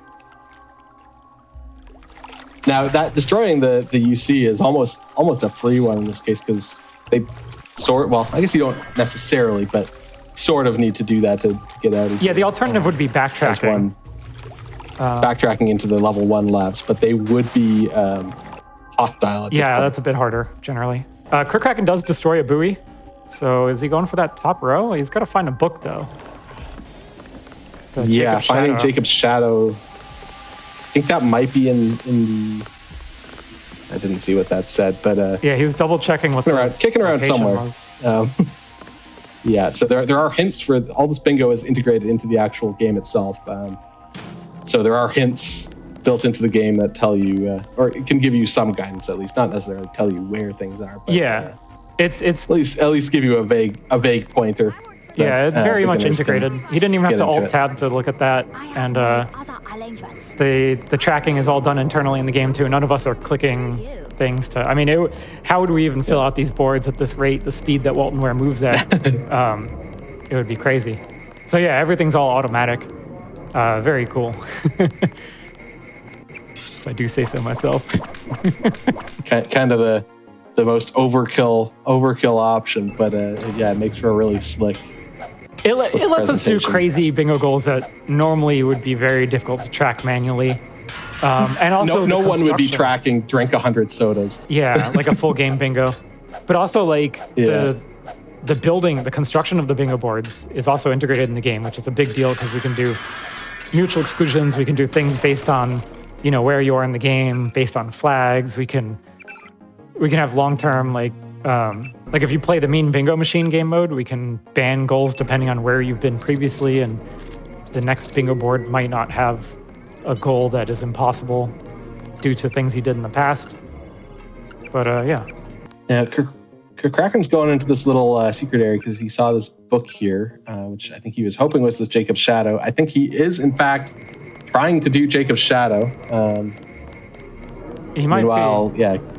Here, Donut is looking to get into Tracer Tong's hideout so he can go into his hot tub. Yeah, he's almost got that diagonal done. He upgrades demolition skills so he can pick up an extra gas grenade. That's kind of funny. We already have an arrangement with the luminous path. Okay, but he's into Tong's. Yeah, sometimes finding specific books can be kind of tricky. Yeah. In some of the more populated maps. Now, those books do have unique textures now, optionally. So you can kind of spot them from a little bit further away, but it's still, you're looking for a needle in a haystack, particularly in a map like this. Yeah. Launchine Market. It's a big map with a lot of items. Yeah. Typically, a book on a large map like that, you won't really plan to find it. You'll just hope to find it. And you'll have a backup plan bingo line. Yeah. Now, Donut's doing some looting here, because he could have just run to that hot tub right away, but he is doing some prep work for later loops. Yeah. I wonder if he... sacrificing some upfront time. Yeah. I wonder if he figures that he is doing this quickly so he can spend that time. He knows he's going fast. Yeah. Yeah. Hard to say. This basket with throwing a million throwing knives. It's so many. Because each of those objects is a stack of throwing knives. It's not just one throwing knife. Yeah. So it's like a crazy amount. I don't think you can ever hold all of them. Okay, all right, so Donut has finished his first loop.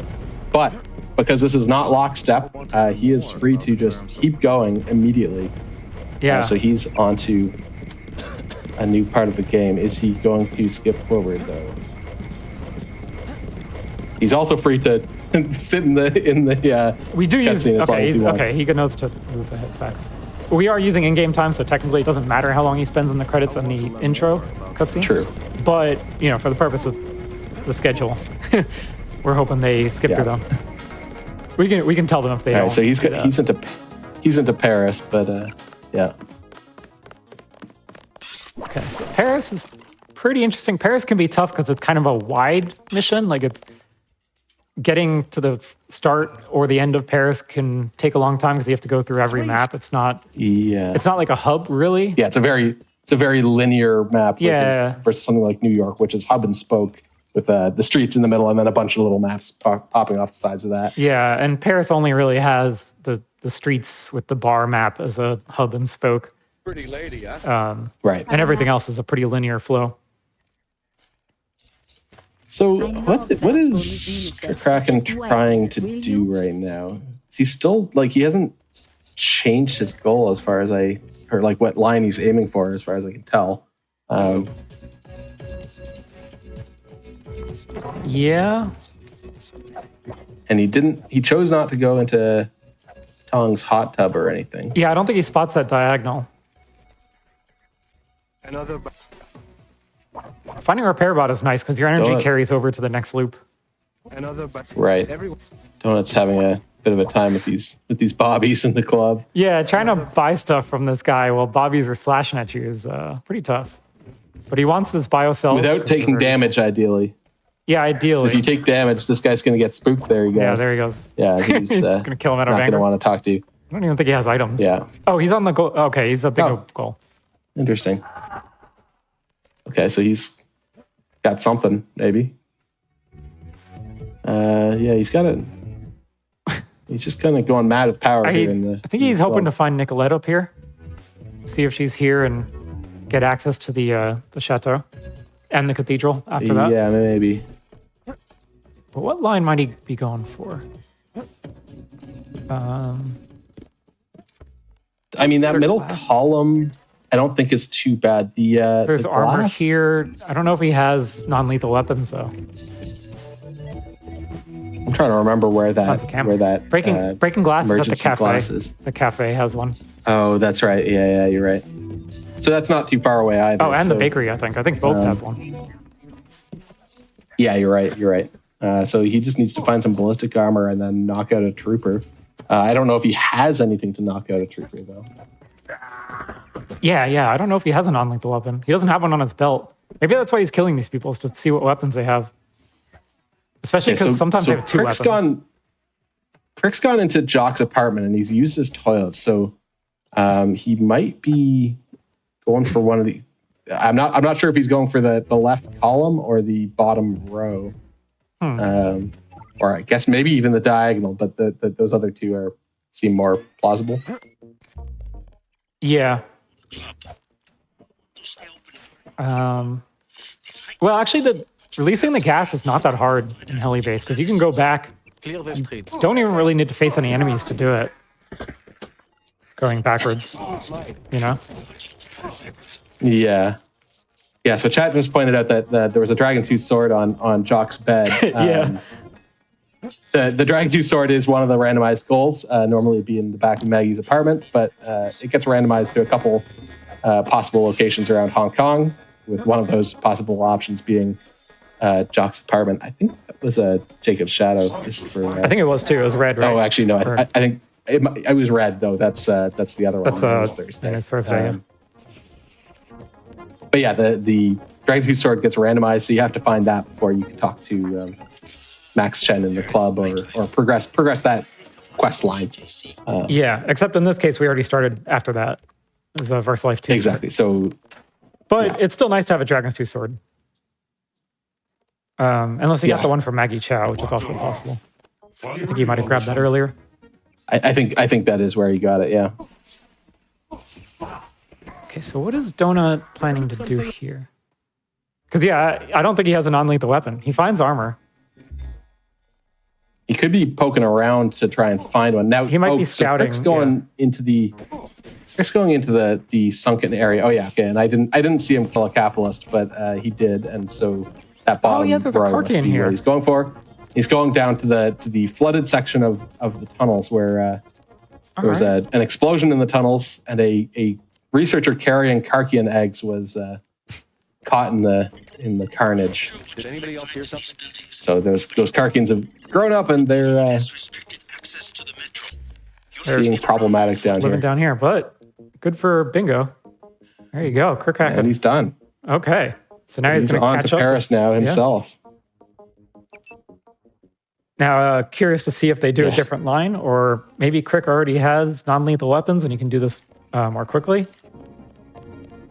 Yeah, so Donut's looking at the possible locations for goals. He's trying to double check to find where Nicolette is. Yeah, so that's not, to be clear, not a spoiler. This is integrated into the game, as you can see. There are spoiler logs built into the game that you can use, but this is an option as well that just shows you the possible locations rather than specifically which location a goal has ended up at. Yeah, this is basically equivalent to reading the wiki, except you don't have to alt-tab. Right. So it's a little quicker, a little nicer. And interpret whatever they mean by, that cave. Yeah. The spots of the map this points you to exactly, are hard to name. Yeah. It's a good night to be on this. Points you to exactly where you would need to go to check. These bobbies. There's so many bobbies in this club. It's crazy. And there she is. Okay, so he finds Nicolette. That's very good. A good old dance in the hostel here. Yeah, so that opens up the next map. That'll allow him to progress. Did he just stomp the dog? Oh no. Sometimes the dogs get in the way. Not endorsed. Yeah. Sometimes the speedrunners have to do what they have to do. And when a dog is in the way, I don't know what to tell you. We're in a race here. Speaking of races, we're in a race, but we have a tournament going on right now. That's on my YouTube, Die Forever 2005. And we just kind of started that tournament. Next match will be tomorrow on YouTube. And check that out. Yeah. So if you like what you see here, have a look. Yeah, for sure. Okay, so what are we doing? Did Donut just... So Donut has gone back to the streets. Yeah, like he changed his mind about something or what? What's going on here?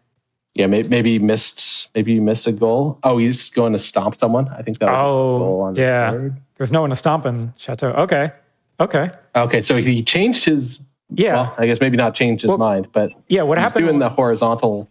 Yeah. The fourth row there. So when he got to Chateau, he started rethinking, okay, I can do these Chateau goals easily now that I've gotten here. And he looked at the keys and he saw that he needs to do that row. And that is a good line for him to do. Yeah, I like that. And when you spray someone... You had to load the save. When you spray someone in the eyes with some of the pepper spray or gas grenades or fire extinguishers, they take double damage, right? Yeah, they get put into a stun state, so they take double damage. So it's easier to stomp them, and it holds them in place so they're not moving around. So it's very easy to jump on them and kill them like that. Easier to stomp and easier to stomp in a damage kind of way. Yeah. Now he just needs to find the three keys around the chateau, which are the keys to Nicolette's bedroom, Beth's bedroom, and the one to the basement. Yep. The full key. He's found one of them now. And an AUG upgrade cannon. Actually forces you to engage with this map. Yeah, which is a great map. The key hunt is very fun. But he's taking advantage of a feature there where you can use AUG upgrade canisters if you just have them highlighted. You don't need to have them in your inventory. But by jumping up and pausing, he was able to do that and not pick it up. Yeah. Whether that was worth the time save, I don't know. But yeah, that feature saves some inventory certainly juggling. An interesting technique. Yeah, because in vanilla, you have to drop an item to pick up the upgrade and then use the upgrade and then pick up your item again. It was just pointless. So yeah, we just let you highlight and use from the world. Trying to figure out what to trade for this thermoptic camo. Yeah. The camo is great at getting you out of sticky situations, clumps of enemies. Yeah, it's also interesting to see the kind of Venn diagram of functionality that the developers put into this game. So there's two AUGs, cloak and radar transparency, and then also the thermoptic camo. And all of these, you look at them and they're kind of functionally be invisible in different ways, or at least in different ways. Cloak makes you invisible to meat things, organics, like humans and dogs and animals and stuff. Radar transparency makes you invisible to cameras, turrets, and robots. Thermoptic camo, they chose to not do the combination of those two things. It makes you invisible to humans and organics. Donut just finished his loop. And it makes you invisible to robots. Doesn't make you invisible to cameras, but it also allows you to go through lasers without setting them off. So the kind of mix and match of functionality between those three. Whether that was intentional or not, like a valid choice that they actually made, I don't know, but certainly makes for interesting gameplay choices. Yeah, I think it's cool, but a little unintuitive. It's hard to figure out for new players, but yeah, once you get it, I think it's a pretty cool feature. Yeah, so Donut's finished his Paris loop, and he's on to mission 5. He's starting at the end of the MJ12 lab, just entering UNACO HQ. Rick's stomping this little child here to death. Yeah. I guess he's easier to jump on than the others. Yeah. Did he not? Oh, he did get him. The children in this game are easier for the stomp goal because they are shorter. I think they have less health too, so unfortunately, they definitely do. Unfortunately, that is the easier. That is the faster. It's a speedrunner way to do it. It's a viable choice. Yeah. We are here to save the frames, not the children. Not the children. Yeah. This is one of those games near the end of the era where they let you kill children in video games. Yeah, this is the year 2000. Oh, that guy was augmented. That guy was augmented. So randomizer does have special augmented enemies in the enemy pool. So this is a cloaked kid. I just am imagining JC swinging wildly. Yeah, with the blood.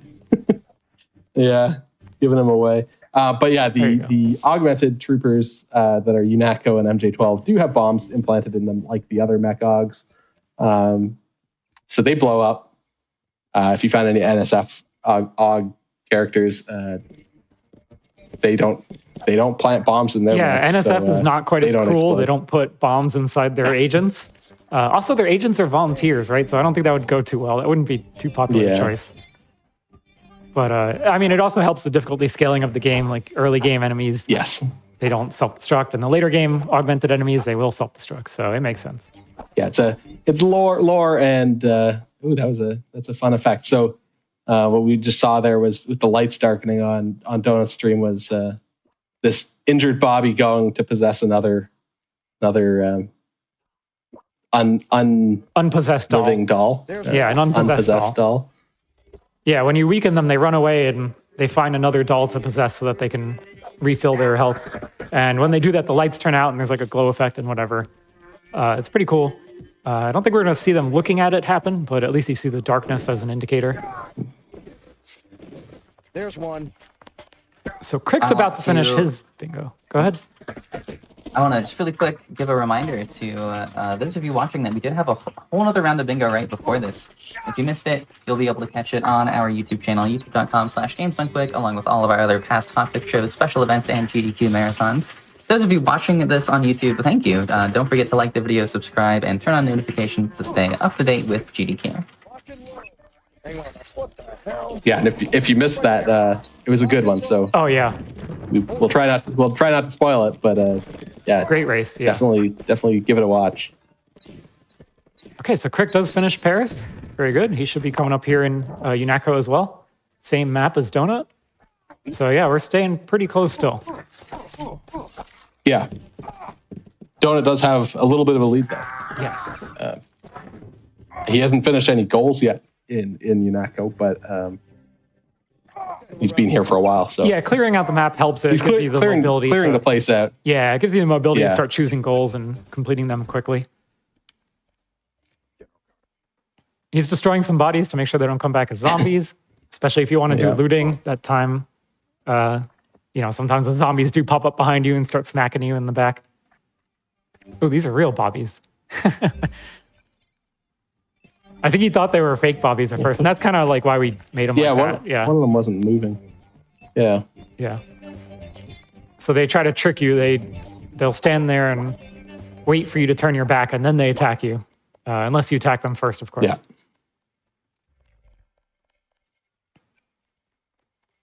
So Kraken went the opposite direction. Look at this. He went backwards. That's not a normal choice. Interesting.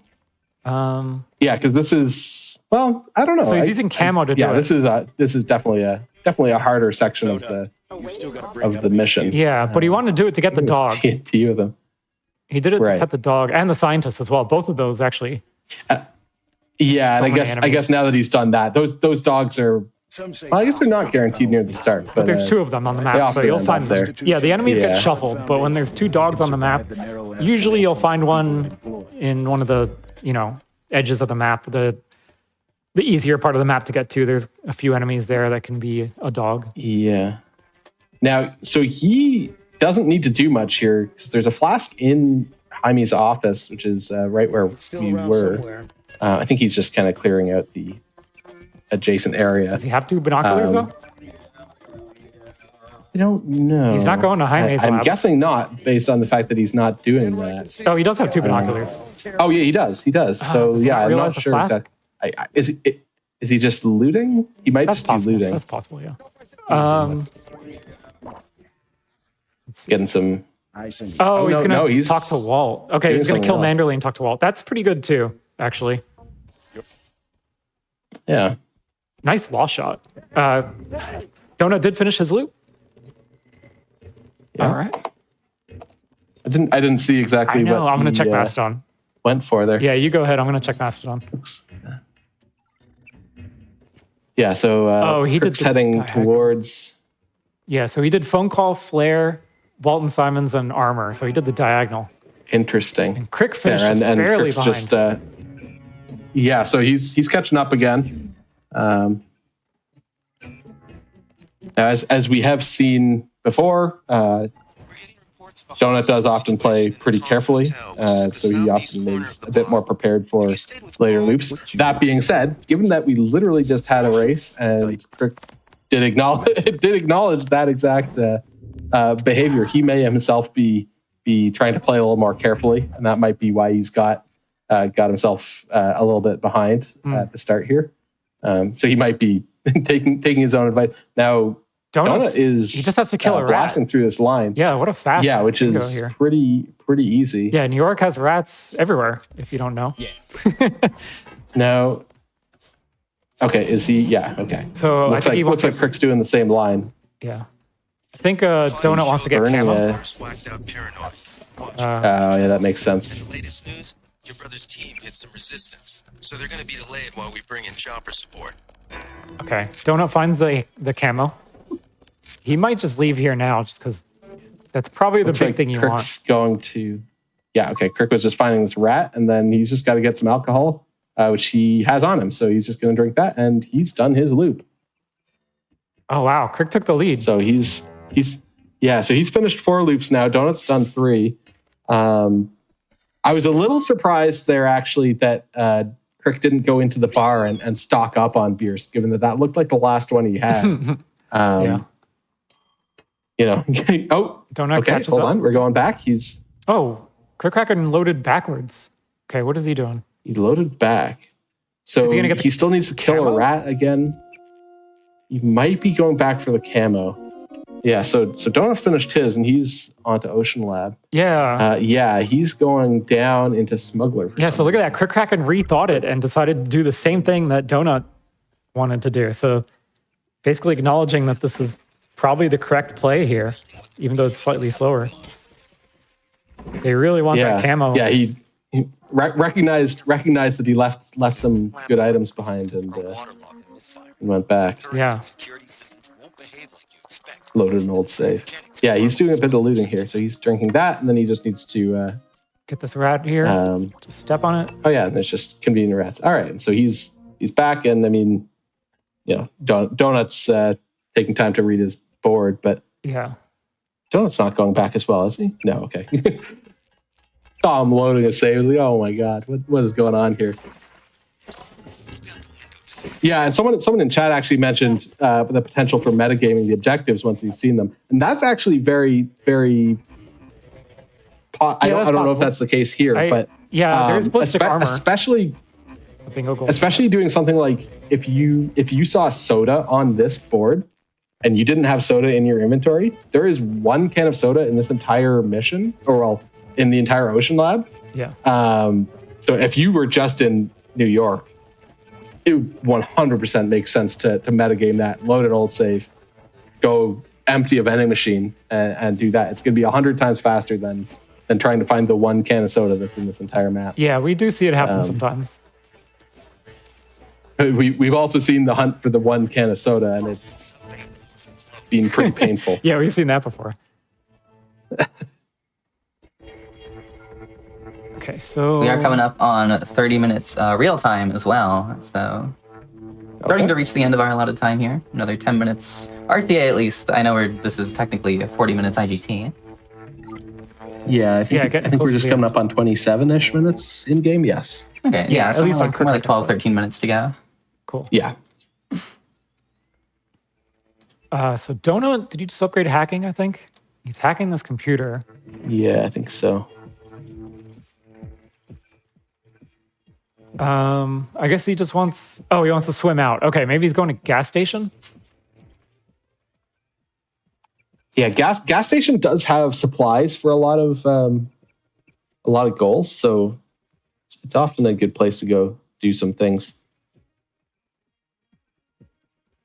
Looks like Kirkraken is doing the same, opening this door to probably swim back to gas station, swim back to the helicopter, and then go to gas station. Yeah. What can they do there? Well, they could have killed an innocent, but that requires destroying a military bot anyways. Or... Now, so Crick's just emptied a fire extinguisher. Military bots, they're going to be on shore. Yeah, that's true. Almost always.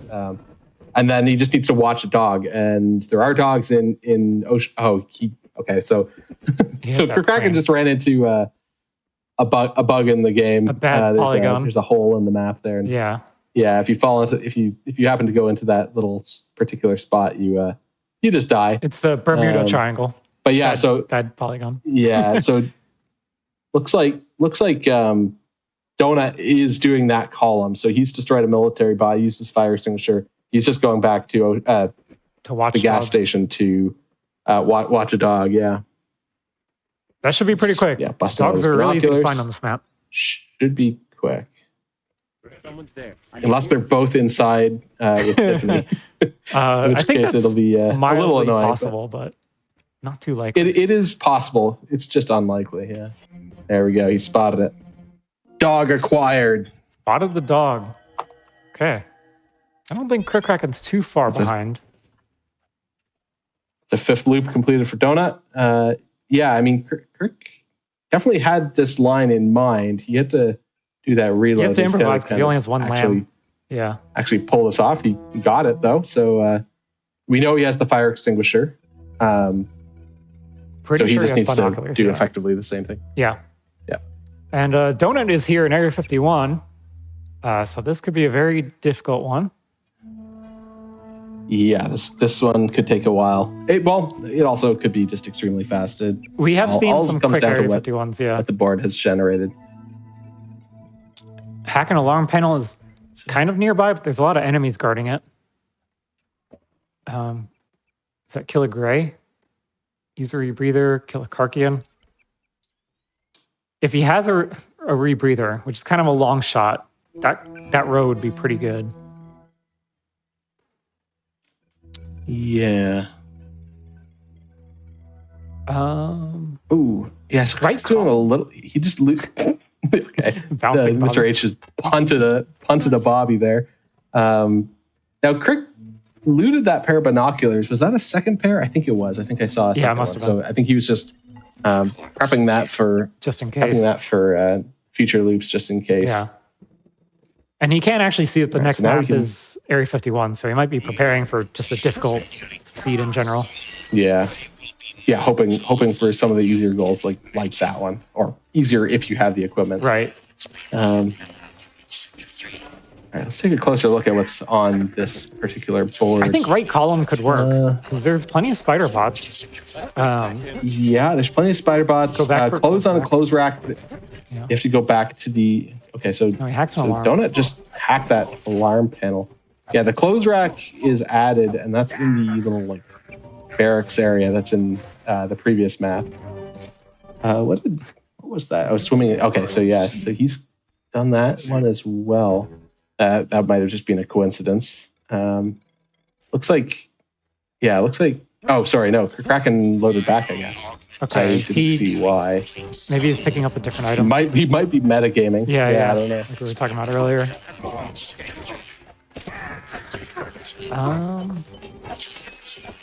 I guess we'll. Oh, he's buying a rebreather. That's so smart. This guy who's. Oh yeah, because this is a vanilla spot. You can buy a rebreather. We always joke about this guy how overpriced his rebreather is, and it's finally good. And why would you ever buy it? Because you really don't need a rebreather. That is so smart. Ever in this game. Rebreather man. And that to the rescue. That is just knowledge that you just gotta kind of know that guy has a rebreather, and as you said, if you have a rebreather, that line's easy. Yeah, that's huge. Okay. Burning the trash is a well. Oh wait, you're talking about the row, right? Yes. The hack and alarm. Yeah, Killer Gray, Killer Karkian. Yeah. So that's not too. I mean, you have to kill some things, but he upgrades an Enviro because he probably wants to slap a Gray with his Dragon's Tooth sword. Yeah, Grays radiate anything around them, so they do just AOE damage. Yeah, and they're pretty fast, so it's not too unusual to just have them run right up to you and just start doing damage that way. It's kind of annoying. All right, so he's going up here. So Crickraken is using a camo, and Donut did not use a camo. I think camo is smart because we are late in the timer. We have we're coming up on about 8 minutes remaining. Yeah, about 8 minutes remaining on the in-game timer here. So using camo is smart now. Yeah, now Donut is in the separation tank. So got something there. But again, as I think I said about Kirk when he ended up in here, I don't know if that was intentional or if he just jumped in there as a safe way to get down. Oh, he's doing the marks near. He's trying to do a dolphin jump. It's hard to do it in here, though. He's doing a dolphin. It's easier on the other water that's like 50 feet away. Oh, he does it. Okay. All right, well, he got it. So he just needs to hack a computer and deactivate a blue fusion reactor. That does require going further into the game, which can be a little rough, but he's not doing that. He's going backwards. So much for that. Disregard everything I've just said. Yeah. Wow, Kirk I guess he could be. He could be going back. He could be doing that far right column, maybe. It requires going back pretty far to power the elevator, but I mean, going backwards is generally a little bit easier here. There's one. Yeah. Is that it? Oh, this mechanic is panicked on Kirkraken's side. He wants to talk to him, but he's too panicked. Okay, there we go. He gets him. But he also needs to change clothes at the clothes rack. So, okay, maybe he's baiting a spider bot. Yeah, he needs to kill a spider bot. Okay, so now he's gonna go. But yeah, he's missed the clothes rack, so he has gone past. Oh, he might be going back now. I think he's just getting confused by the map transitions. Sorry, we made them visible. Oh, he's looking for, okay, Kirkraken's looking for a Karkian, which is typically pretty easy to find on this map that he's on now, the Sector 2 map. Yeah. And Donut, is there a clothes rack on the surface? I don't... No, there is not, no. Yeah, so you might be mixed up on where the clothes racks are. Let's go and rewatch the last race that we did. Yeah. The tournament, no spoilers. Oh, there's a Karkian. He's thinking about how he wants to kill his Karkian. Right. And he kills the Karkian. And he burns it. Kirkraken takes the lead. That's a lead change. It is, yeah. So he's ahead now. And Donut isn't he faces Walton super Simons. close to being... Donut is using camo, so he can kind of fly through this a little bit. Yeah. But this does take time to get so he down looks like, around here. Looks like he is powering the elevator, yeah. But then he's got to go back for that clothes rack. So it's kind of nasty. If he hasn't realized that he's going the wrong way, he could be spending a while here. Yeah. Well, I guess he'll probably get there and then smack his head and turn around. But hopefully. What's he going down here for? Looting some items? Some supplies. Okay. Kirkraken is in Everett's apartment. Let's see. Use a thermoplastic. So there was a question about why some slots on the bingo board are black. That's because they're not possible in the current mission. Now, this start point at Everett's place is effectively a mission 12 Vandenberg start. So that start point allows those goals to be selected, but they aren't possible until you actually move forward to Vandenberg. Yeah, some of the start locations are kind of on the edge of missions, and the bingo goals are tied to missions. So those black squares just require you to make a little bit of forward progress before they turn gray, and that means that they are, within the current area set of maps. Yeah, they will become available very soon. Yeah. Unless he went backwards instead of going forward. So what's he looking at? Let's see. He's fighting here. He's got bobbies and a cop. Why is he trying to kill this guy? It's a good question. He's trying to... Oh, yeah, I'm not totally sure what his... Oh, I think he just used the fire extinguisher. Oh, it just angered them. It aggroed the guys? Yeah. Okay. Yeah, I think he used the fire extinguisher to stop the bobbies. Okay, he's chugging water, so he wants to hack the computer, and then he's going to go forwards. Yeah, he's going to change clothes, and then he's going to go forwards to Vandenberg to activate the bots, I think. That's a pretty good line. Yeah. Activating the bots can be a bit hard because you need to use the 2 keypads to activate, and which are randomized. And they have randomized locations, yes. But they do glow, so you can see them from a distance, or sometimes see them from a wall. Oh, here we go. And he's hacking this ATM. Donut found the J-Dave did. Donut found the clothes, so he's onwards to Everett's place. Kraken keeps Let's getting see what these he guys does. aggroed here. They're pretty sensitive. Yeah. Yeah, it is kind of a bad place. It's almost like doing harm around a bunch of cops and security robots is a bad idea. Yeah. Hacking ATMs, yeah. Yeah. Okay, Donut's doing a totally different line. He used a camo right away. He's going for that column 4. Oh, that's a good line. He's going to talk to Morpheus, yeah. That really is, yeah. That's all on this So map. Morpheus is a really cool character if you're playing this game normally. If you're playing bingo or a speedrun, you wouldn't even see him. But playing bingo, you're probably not going to really see him. You'll see his face, but you won't hear his words. Yeah. This is a cool guy to talk to, but you're not gonna see it. A lot of bingo is to kind of just coax you to try some things that maybe you wouldn't necessarily normally do. Try different things, learn different things. Do it. You know, in a more casual scenario. It becomes a more kind of coaxes you in different directions. So it's cool from that perspective. And then got twisted into the horrifying meme machine that is Waltenberg. And the horrifying bingo machine as well. And the horrifying bingo machine. That's also a game mode we have. Okay, so Donut's going to chug water. So Donut just needs to chug water. And he's going to the surface. Actually, wait, no, where is he going? Is there water in here? No, there's water in the... there's water right here. Oh, there's water here. He's going to win this loop. I was thinking the water fountain that's over by the ATM. Okay, so Donut retakes the lead. We only got, 2 minutes left? All right. Yeah, I think so.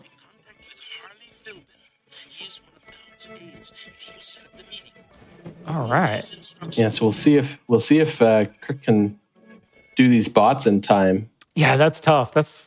That might not happen. Yeah. So we got New York on Donut's side. Now, if I was him, I probably would have used a toilet here because swimming around the Vandenberg gas tanks could be pretty quick, and reading the motivational email from Gary is not impossible. I think you can do that on the computer that's in the lobby of Vandenberg. Yeah, it might have been worth the time to use the toilet just in case. Just as they say, use the toilet when you can. Yeah. Don't hold it in. Yeah. I heard that's bad for you.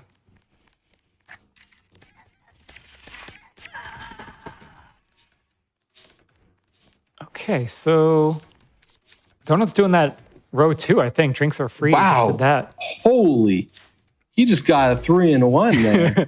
Yeah, that was a crazy... Drinks are free, killing innocent, and crushing capitalism all at once. He's a toilet. He's ahead. He's ahead. And he's in toilet. Oh my God. Wow.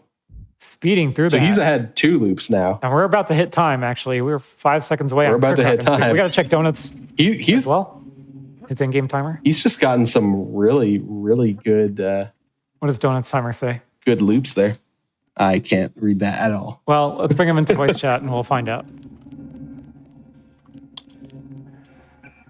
Hello. Hello. What do your timers say? It's a little hard to read on our preview. What do your timers say? Are we at 40 minutes? We're at 40. We're at 40 minutes. And then I'm, like 5:50 remaining at 6. I'm at loop 8. Okay. 34. Well, I'm at loop 7, sorry. Yeah, okay. I was at loop. Nice. Yeah, you probably had the thermoptic camo, huh? You're on loop 9, aren't you? No, I went ahead. I'm 30 seconds over. So. Oh, okay. Oh. Yeah, it's hard to read your time. I wanted to finish it because I was in the room to finish the last loop, so I just did it. It was a nice loop. I'm It was loop cool. 7. Yeah, it was a fast one. Well, I'm actually loop 7. Okay, so 7 to 6. Donut. Very close again. Yeah. Yeah.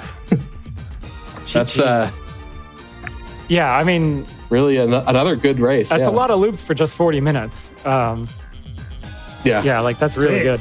Yeah. Well, thank you, Game Zone Quick, for hosting us. Yeah, thanks Game Zone Quick, and thanks the Deus Ex Rando community for putting everything together.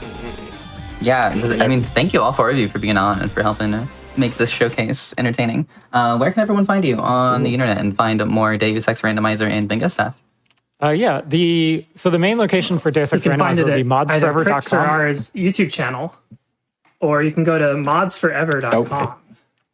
That's where the randomizer is hosted. If you check out Kraken's YouTube, I have the Daily Walton, which is 1 hour of Walton that's uploaded 4 p.m. Pacific Standard every day. And some the races are on there when we do them as well.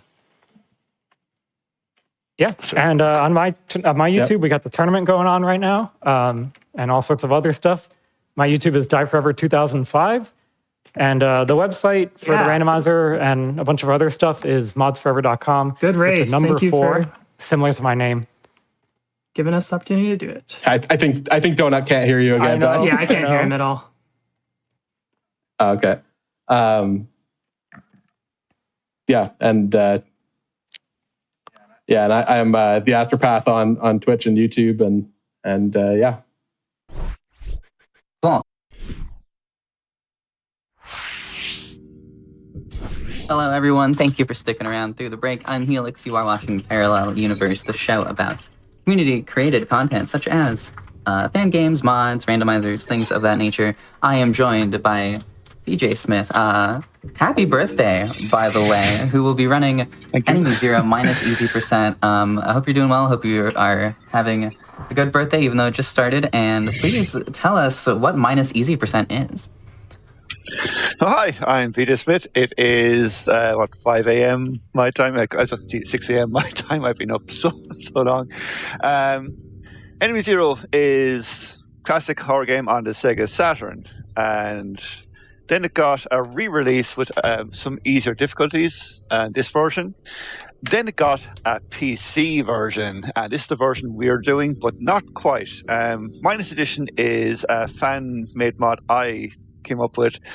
This game has unskippable cutscenes, and casually, as a speedrun, like vanilla, this would be about 2 hours, with most of that being downtime watching the cutscenes. This is about 35, 40 minutes as a actual run in this edition. So I removed a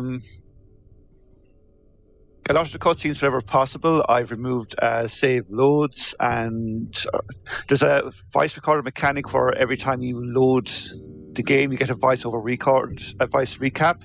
That's actually unskippable. I've that modded out, and a few other little bits. This is also an exceptionally difficult game. We have, I just want to make sure the exact difficulties things right.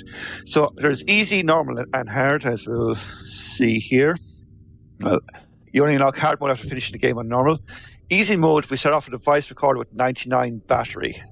Your battery is what you use for saving and loading. On easy mode, you have 99 power, and saving costs you 3 times. You can save the game 33 times and load it as many times as you want. That's fine. Normal, you start on 64. Saving still costs 3. Loading, however, starts costing you 1 energy each time. You cannot recharge your voice recorder, by the way. So once it's gone, you have to start the game from the beginning. Hard is where it gets unbelievably rough. You have 16 power. Saving costs 3. Loading now costs 2. You can barely save the game. And casually, this is actually really, really bad, because unskippable cutscenes, you kind of have to try and work the difference between when you can when you want to save after a cutscene, or whether you want to just take the hit and save your energy for later on. As you can see, this game is very easily to be modded. You can do stuff like this because it's all BMP files and WAV files. And yeah, so Parallel Universe, and we're going to be starting in a few seconds. So time starts in first movement, so I'll count in. So 3, 2, 1, let's go. So we're playing as Laura Lewis, and we are on board the spaceship Aki, and we are woke up from cryosleep by one of our crew members screaming, "Oh my God, the enemies are loose on board the ship and they're killing everybody." So, this might sound like the plot to Alien, and it's not. It's the plot to Aliens. We'll go through the plot as get on to it. But first of all, there's a few of the cutscene skips you'll see here. So This game had a lot of really long, elaborate FMV sequences where Laura like walks around and casually go, "Wow, amazing!" at all the stuff around her. That's long. I've them cut out. So the first thing we're doing here is we need to unlock the door in the basement because we want to start meeting up with our crew members. So the first one is lock off. And a bit of movement tech here. If you mash the cancel button here, it automatically moves the cursor down to exit. And now every time a terminal opens, it exits on the black screen. This is actually kind of a limitation of what I had to do for skipping the cutscene, because there's again, gorgeous cutscene of like Laura pulling a terminal window down and then like staring at it as it turns on. And again, gorgeously animated. We don't, from a run standpoint, we don't want to waste time looking at it, so I got rid of it. Unfortunately, there's some stuff I can't get rid of properly because I was doing this with a batch video editor and it didn't quite work for all the stuff. But I have it cut down fairly well. I also kind of kept in mind I didn't want it getting motion sickness from like too many jump cuts, so I had that in mind as well. This weird item we got here is a locker key, and lucky enough you can actually go to terminals and find out all of what the weird stuff looks like. Now the main mechanic of this is the enemies in this are invisible. It's entirely audio based for trying to find out where they are. The enemies are also kind of RNG. Now, there are some specific ones that are kind of guaranteed, and some that are just I just have to wing it. This example of a big skip here for like this mod edition. This entire transition from that door to that door is about 5 minutes casually, because it's Laura going up and down like service elevators, like ducking under pipes and all this stuff, and we cut it out. So like there's a lot of time saved like that just from the mod alone. Bit of a sequence break here. We have the code to turn on the power. We're supposed to not get this much later on, but the game lets you do it early, which is super nice, because otherwise it's an extra bit of backtracking. Another main difference between the difficulties is on easy, normal, and hard. Easy and normal, when you get a gun, it comes pre-charged, and the charges are vary depending on the difficulty setting. And also on hard, it's really mean. Your gun holds one charge, one shot. The enemies don't die instantly, by the way. You can't just like tap the fire button and they die. You have to charge a shot. Lucky enough, this section here we don't need to worry about that because I haven't even got a gun yet. And now we're going to Parker's room. Parker's one of the first survivors, and we'll talk to him. And oops, unfortunately, Parker doesn't seem to have made it. So, oopsie. So we're just going to step around all of the Parker, and we're going to open this cabinet. And inside this is another colleague's, Kimberly. It's her personal code for talking to her on the video phone. And we don't actually need to call her, but the game wants us to make sure we have that in our inventory before the next game flag happens. There's a lot of like event stuff where you have to have this done before the next event triggers, and this is an example of one of them. I have to go to Marcus's room, or Mercus's room as the game has it misspelled. And I can't do that until I have come all the way down here, grab Kimberly's number, and come back up. I don't need to call Kimberly at all for the actual information. But the game wants me to make sure I can do it. So there's actually a cutscene will be happening as you come up along here, and again entirely skipped out. So part of one of the fun things of this mod is if a cutscene ends on us coming out into a explore area, which is like the actual like proper like shooting sections and running around. This is a search section. I can actually skip it entirely because there's nothing to be done. There's no preamble for it. You can just go straight into it. There is one downside with Laura here, is trying to go through some of the doors here. She has to be kind of dead on, otherwise she kind of bounces off them.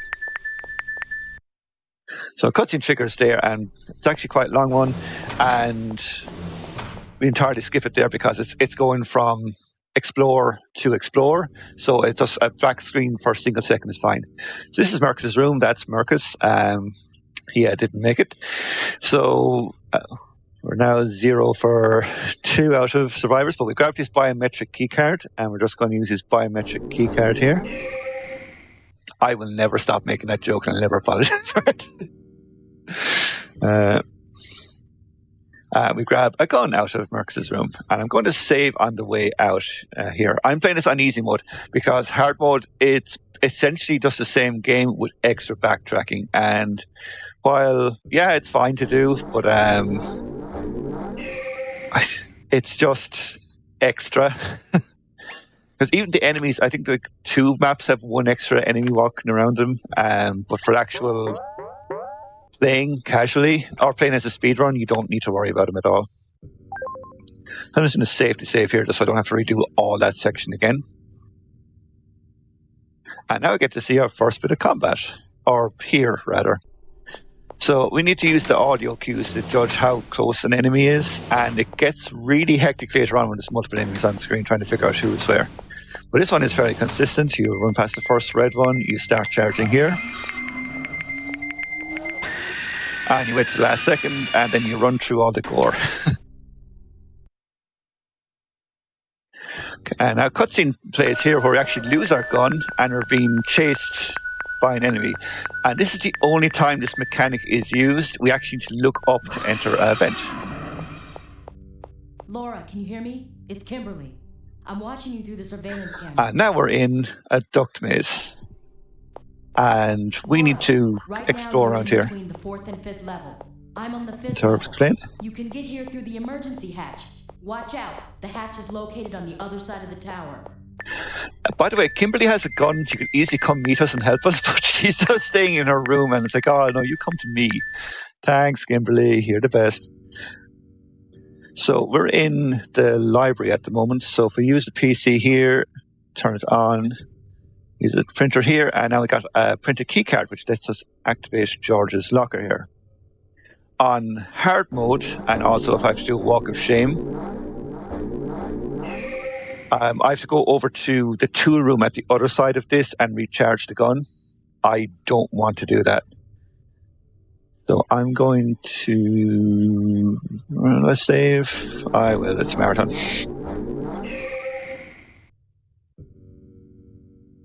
Normally I wouldn't be saving this much. Like playing this as a run, you just go for it. Most of this is like YOLO and hope for the best. But yeah, because it's a marathon and I can die quite easily, we are just going to take it a little bit extra safe. Now, for this, there is 2 enemies in this area. We have 3 shots in our gun on easy and on normal. We have to kill the 2 enemies. We might get away with not having to kill one of them, but I think we're going to do it. Yeah. No, we get away with having to only kill one of them. So every time you kill something here on this one, in particular in hard mode, you have to go back to the tool room and recharge it, and it is super annoying. That's why I don't like running hard mode, because it's just backtracking. But for this, we managed to avoid a combat encounter, which is what you want if you're grinding for a good time. And this one is super consistent. There's an enemy here, he will never move. And he's always standing in front of this. And then you use your final shot here when you have the 3 shots to blow open the barrier. And now we're in Kimberly's room. So Kimberly's just chilling there, and she says, hey, why don't we go talk to our co-workers and see who's actually still alive and whatnot. But before we do that, the first thing you do when you have access to a co-worker's terminal is you go to their database and you look at the personal files because, I mean, that's what you do, right? This isn't just me doing it casually for a bit. Like this is mandatory. You have to do this, otherwise the next killing feint won't trigger. So look at this photograph of the crew. That's great, amazing, fantastic. Fun fact: slightly different graphic on the Sega Saturn version. And I'm going to use the video phone to start calling people. Okay, so we are in Kimberly's room, so we're not going to call in Kimberly's room. We're going to call in David, who is Laura's boyfriend. He's over in the next tower. And he's going telling us, my camera's busted, but come over here, we're kind of safe here. We're Laura, we don't call Laura. We know there's only a room. We're going to call George. George is going to refuse the connection, so he's just being an ass. And then we're going to call Marcus. That's why I said his name is Marcus, because it's misspelled on so much stuff here. He is Marcus in some editions in the manuals, but for some reason on this, he's just Marcus. We're going to call Ronnie, who dies in the opening cutscene we entirely skipped. And yeah, he's still dead. Now we're going to call Parker. Parker is Kimberly's fiance. She kind of takes this badly and runs off in a huff. And now we need to call David one last time, and this triggers the cutscene for ending disc 1. This is a 4-disc game. We actually skip disc 0 because disc 0 is the intro movie and the tutorial. So we actually skip that entirely. So I'm just going to swap out my discs here. I'm just using a virtual disk manager here, and hopefully it works. It picked the wrong drive. Thank you. 1 and 9 thing with this is Enemy Zero doesn't check for multiple disk drives. It just looks for the one, and if it's not in the exact same drive, it doesn't count as a transfer. Okay, so we're on disc 2. Kimberly ran out on ahead of us with a gun, and we recharged our gun and just running after her. So, luckily enough, we actually don't have to do combat for a good chunk of this one. This one is mostly puzzles. The game's kind of spread out for the 3 actual gameplay discs. The first one is kind of a mix between puzzle and exploration. This one is fully puzzle, and then the third one is fully combat. Yeah, we'll get to this 3 when we get to this 3. So the cutscene there where we looked at the ground and saw, oh crap, here's Kimberly's stuff, and it's covered in blood, but she's gone missing, so we don't know where she is, but she's probably not okay. So let's chalk it up for another kill count for the enemies. I actually like this as a puzzle. So this lift is entirely binary. So if you know binary, you can work it out, but also for another door pad puzzle in a minute, the lift helps you work out what this puzzle solutions are, because you can see what the floor numbers are when you have it done. So we're going to go first off up to Ronnie's room here, and lucky enough, he posted a solution on the outside. So up, down, up, you're up, you're up, and enter. That's not exactly great operational security, but anyway. So we're going to come over here and we're just going to look at Parker's body to pick up sunglasses. Is this actually necessary in the speedrun? No. But, counterpoint, free sunglasses. And now we're going to look at the terminal here. So, this is sad, neutral, and that. And then we can look at the file here. This is absolutely mandatory. So we can just read all the text here and we go, oh, wow. It turns out the crew have been involved in these aliens were not actually invasion, didn't invade the spaceship. We actually went and grabbed them off a colony because we want to use them. We want to bring them back to Earth for money purposes. So basically it's the plot of Aliens. Aliens 2 with, yeah. Okay, so now we're going to go down to the crew quarters. And this is floor 5. There's more floors you can go to, but all that happens is the the door is locked in some way, and just like Dora just walks up and goes, oh, and then turns around. So I would shut off, but actually have those cutscenes cut off as well. So this is a very specific sequence we have to do here. So we have to go in here and we talk to George, who is not answering his phone from earlier. So George is actually still alive. Thank you, George. And George tells us go talk to David. He's in his room behind us. So we're going to go over and talk to David. And the cutscene plays here. It's really romantic, where they kiss, they meet up and say, oh, it's great. And then David says he needs to go down to the basement and turn on a generator. David is not actually in the basement yet.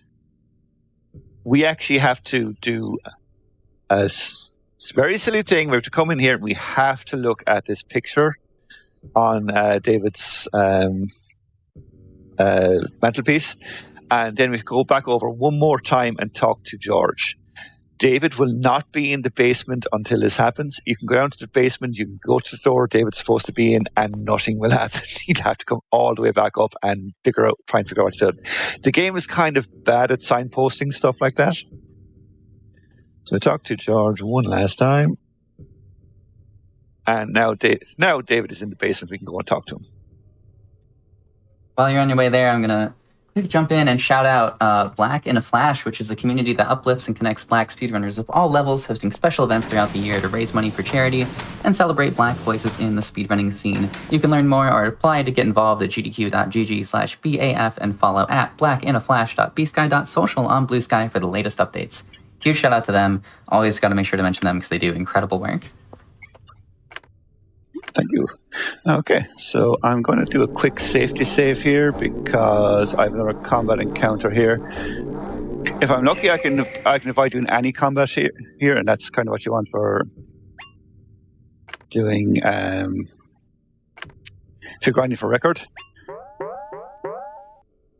But it's not even losing too much time to do combat. It's just you walk slower when you're firing, and also you're kind of being more cautious because you die in one hit. There's no health bar on this. You just die. So I'm probably going to have to do combat here.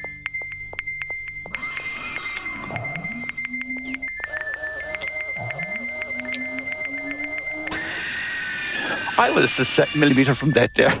But it's okay. We won't think about that. We'll just play forward and not panic. It's fine.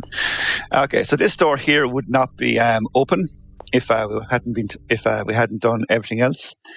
And so someone spilled some red paint there in the corner. I sure hope that's not David's red paint. We're just going to walk around and have a nice chat with him. I'm sure he's just not responding to us talking or us walking in or anything. Oh. So not only is David dead, he turns out that he was an android all along. So again, kind of ripping off some stuff here from Alien with the synths. But we actually don't know what we're supposed to be doing now other than go back and talk to George because it's the only kind of logical thing to do. But there's no like Laura doesn't say this herself, like, oh, I should go talk to George. It's just, you'll just be wandering around and trying to figure out what should I be doing next. This one is kind of logical-ish enough where David's dead, I should go talk to should talk to George at least to see what he has to say about it. Like, that's at least something. But this is kind of weak for guiding you along. Okay, so a lot of stuff is going to happen here, and I'm just going to quickly summarize it because it's all in cutscenes we're skipping. So up, down, up. So we're going to go into George's room. George isn't going to be there, but we've got to grab the chip off of David's body, and we're going to use it on the computer. And we're going to see that George is actually the one who reprogrammed David as an android, and he wasn't supposed to do that. So an alien is going to come in and attack us, and George is going to shoot it and then run off. And as he runs off, he drops a scanner key. This is super, super mean because if you miss the cutscene, the game will never remind you and never show you this. So I need to come in here into the kind of little airlock, and I need to press the action button. I have now picked up the scanner key. You can only pick it up exiting the room. You can stand in that exact same room from the other side, and you will never be allowed to pick it up. It'll never tell you. So it is extremely mean for that. So we got the scanner key, and because we got attacked by the alien, we want to check ourselves out. And there's a medical scanner up in Ronnie's room up on the top floor. So we're going to use that. Luckily enough, it actually keeps it saved. You don't need to enter the code again. So that is a small blessing. And we're just going to walk all the way around. This is one room where I couldn't really cut it down properly, because when I did, it was kind of really joshery for causing motion sickness, and then some of them just would not cut down properly. So it's fairly the original experience. This is how slow she is walking around the room. So we're going to use the scanner key card, and George will come in and attack us because he doesn't want us telling anybody that he messed around with David, because he's really not supposed to be doing that, and it's against company policy, and he loses his job if he does it. Then he loses his share of the bonus for transporting aliens back to Earth. So the game again doesn't tell you to do this. You have to come all the way back into David's room, and this triggers another cutscene with George, and an alien comes in, attacks George, kills George, and we can now pick up a key card off of George's body. But we can't pick it up from this side. We have to walk all the way around the counter. It's great. Love mechanics like this. There's no reason why you have to go to this side for him, except the game wants you to examine him from this side. We can actually examine him twice if we wanted to, and grab a puzzle hint off of him on easy mode, but again, we don't really need that because we know all the puzzles. Another thing as well, the puzzles are actually the same solutions on easy, normal, and hard. There's no difference whatsoever. It's only the challenge of the saves, really. So now we need to go to floor 6, which is up, up, down. So we have the key card to get out, but what we don't have is the power for the elevator. So we need to go turn it on, and there is one enemy wandering here. We should be okay for him, because he usually likes to stay up in the very top left corner of the map, and we're coming from the bottom right. So we'll hear him beeping because he does start moving back down towards us, but we can always get to the thing in time. I would just ignore him. And the puzzle solution for this is different from the previous generator where it's just buttons. This one is actually dials and numbers, which is super fun. So I have my notes here because I always forget this. So it is... There's a lot of like mini cutscenes here where like Laura bends down in front of the generator control. She looks at generator control, then she actually uses the generator control. Okay. So this is 180. I have to be really careful here because Laura's finger, it's not quite where you think it is when you're going to press the button. So it's 270. Press enter. And 80, and the last one then is 135. Enter. Perfect. Now we have power. And now we have one of the most consistent kills. He said probably going to mess it up. There is the enemy that we saw earlier on. There's one of two things can happen. One, he can still be over the very far right corner. I can just run past him back to the elevator. Or, more likely, is this. You get the visual indicator of the door opening, so you know he's there. That is, honestly, there is some really good design elements here. Kenji Ino, who designed this, and the other two games in the D trilogy. So there's D, Enemy Zero, and then this. sorry, D enemy 0, D2. Make sure, sorry, getting lost there. And there's a lot of like troll game design in this, but it's also some really cool stuff when you think about it. On the Sega Saturn, this has no load times. You're just straight in because it's built as an interactive movie, and he kept it as that. The save mechanic is actually genuinely a proper mechanic. It's like the ink ribbons in. I was in the wrong thing for a second. Yeah, it's fine.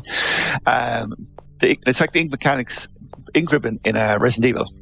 It's the exact same mechanic where you have limited saves, and unfortunately, you can't get more. And the amount of progress you lose from dying, it can be insane. So you're constantly trying to work out a balance between saving and saving your energy for a later section.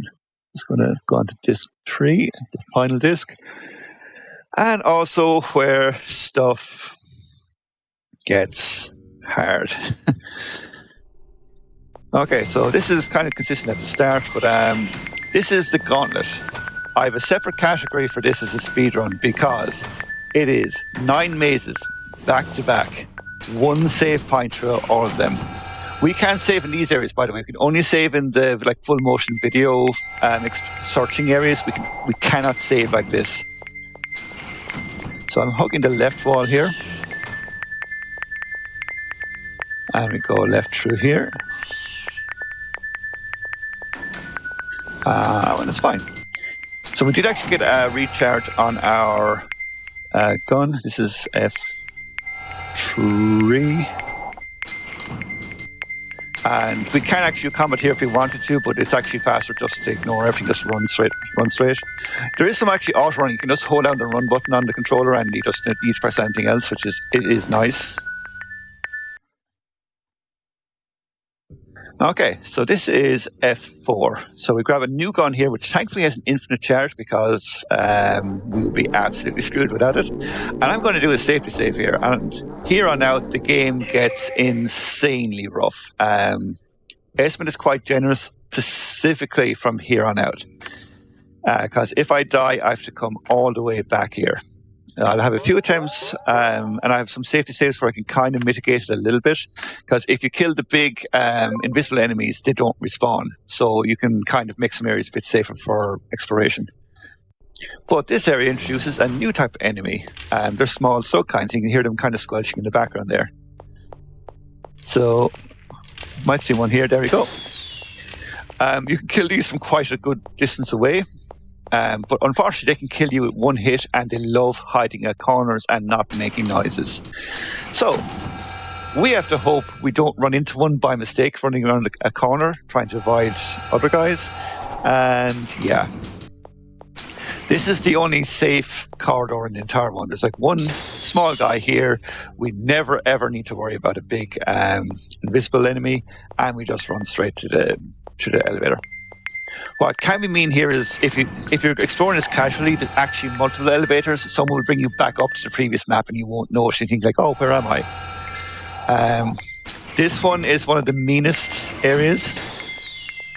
You can shoot around corners when you're not really supposed to. You heard an enemy, one of the little guys die there. He was aggressive.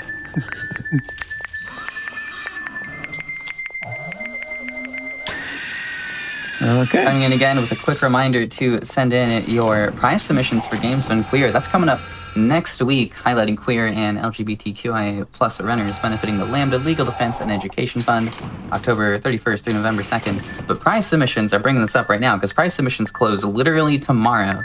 So if you would like to donate a prize, visit gamesdonequick.com/prize-guide for more info and do it right now before you run out of time. No. I don't know where he was there. Maybe I didn't charge a gun fast enough. That's okay. We have a lesson first. So I will actually do a save mechanic where I am going to swap out the save file I have for one where I have the entire area cleared before this point. So just for consistency, because otherwise I'm just going to take too long for it. So save transfer menu, easy save on disk 3. I want file 2, and I'm loading the first slot. Perfect. So one of the things I forgot to say actually, for Enemy Zero, I have made a save utility where you can also turn on and off some elements from Minus Edition for turning it back on. So you turn back on the audio recaps if you want to do. I have saves for every major section in the game on every difficulty, which is a godsend when you're trying to grind out, say, the speedrun, because limited saves, limited loads, you can't really grind out an area because you'll just run out of battery power. Yeah, that's smart. That's smart. Yeah. So it's got easy, and if anybody wants any of the tools or instructions how to get this running, go onto the speedrun.com page. I have all the resources are up on that. And if anybody's any hassle or wants to talk about running this, please feel free to reach out to me. You can ping me on the speedrun.com page. If you see me on Twitch playing this or anything else, feel free to just ping out, because I love talking about old games, and because like this is obscure, but it's not that obscure. But nobody ran this before I did Minus Edition, for the simple reason is nobody wanted to play a 2-hour game where about 60% of it was downtime watching unskippable cutscenes. Especially when this could happen when you die and you have to redo the entire section again and rewatch the same cutscene to get back to where you were in your splits. So this is a bit more consistent for coming out, but unfortunately, the small guys will constantly respawn. I'm kind of worried here because I can hear one squelching and I don't know where he is, and I don't want to. Okay, that's fine. Okay, we'll try this one again, and hopefully we get less trolling. If I die again here, I'm just going to clear out the next. I'm going to save out these guys cleared. So we're hugging the right hand wall.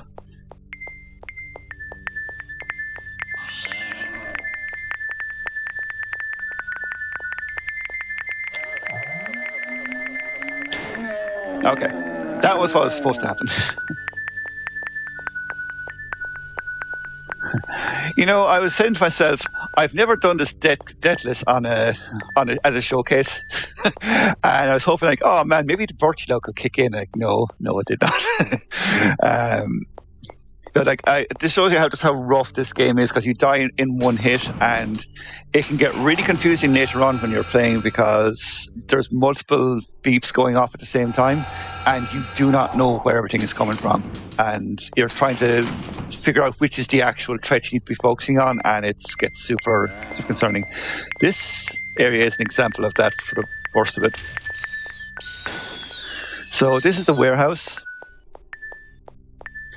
Luckily enough, the enemies usually don't come into the vents for starting off, but they can come into it. But they will chase you. So we are trying to take a very specific route to get out of here as fast as possible. And I might have to kill one enemy in a second. I'm hoping not to. I don't mind the small guys too much. I'm just trying to avoid them.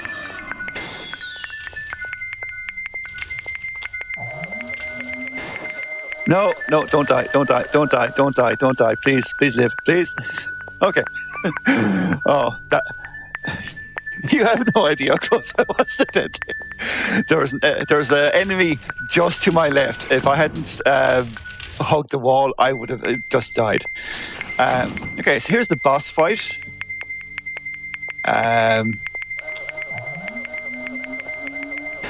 That's the boss fight done. And I think, he's just done the boss fight. Phew, you can now relax, right? No, we've one more maze to go. And you have to be thinking, where's the map for this? So you pick up the strategy guide, the Japanese one. It doesn't have the map for this area. It has all the other maps, but this one is not in it whatsoever. Oh, that's funny. Yeah. You pick up the art book, which is rare to find, by the way, and you can, please, somebody who has to have drawn the map in here, right? They have not. Up until I actually archived it on Game FAQs, there was no online copy of of the map for this final maze. It was all figure it out, don't worry about it. And like that's again, the strategy guide doesn't tell you the layout for this map, which is super mean. And what's worse as well is there's a lengthy cutscene there for you to meet up with Kimberly, who's actually still alive, and you think, oh, I'm safe. I get to save after this cutscene. No, you have to keep playing. You don't get to save until after this maze. It is such a mean thing, but it's funny. I have to give them props for it. I'm trying to kite around an enemy here. I got away with it. Yeah, it's fine. So now you can save. So everything from my last load to here, you have to do in one go. You can mitigate it by going back upstairs and saving, but the small enemies do not cannot be killed off properly. They'll always respawn. So I'm just going to save here just to save myself from having to redo a section here, because I can still die from here on out.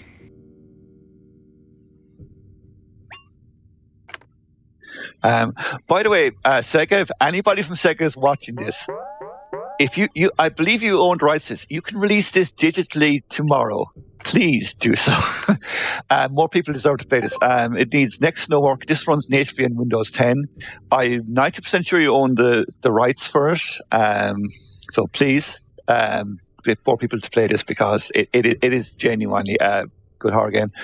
I'm also kind of glossing over a lot of plot stuff, and I'm not going into all the details here, because I want people to be able to play this themselves and see some of the plot twists and that, because it's not a straightforward rip-off of Aliens. Like, that's very harsh criticism of it. I've seen some people just go, oh, it's just Aliens, or it's Alien Isolation but with invisible enemies. That's kind of very reductive for it, because it is actually genuinely scary. And even as a speedrun, it's still terrifying, because you can just lose your run completely due to random chance. But it's like, Laura is also kind of weird controls, because if you run into a wall at an angle, Laura reorients herself. If you run backwards into a wall, Laura reorients herself. So trying to do combat is super annoying, because if you bump off a wall, you can turn 90 degrees and face the exact opposite way you want to be facing. So I'm just going to take this more safe route here. I should have just guaranteed kill pretty much here. Now, I might have to kill one more guy, but I think I'm actually going to be okay.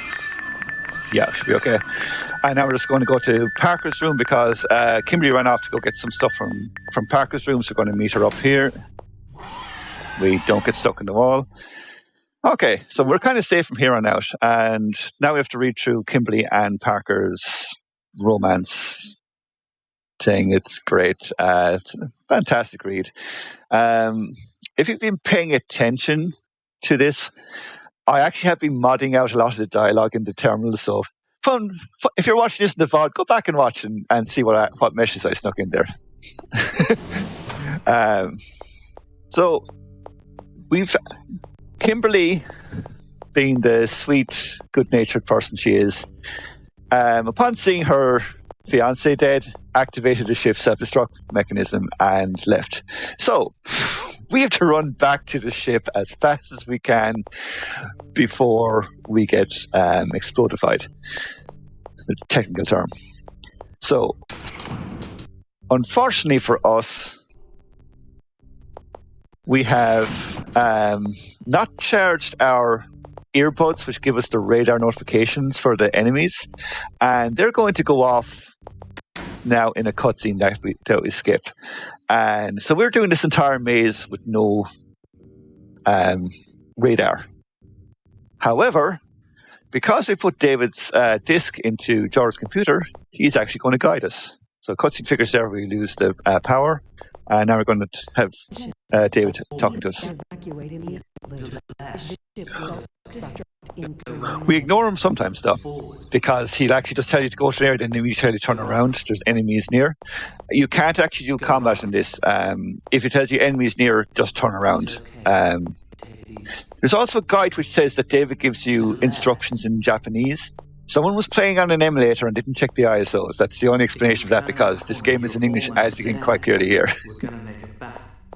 Time is about to come up as soon as we go through the entrance up here, so we are going to see time in 3, 2, 1, time. Okay. One death. Had to roll the safety save just to offset it, but I'm happy enough for that.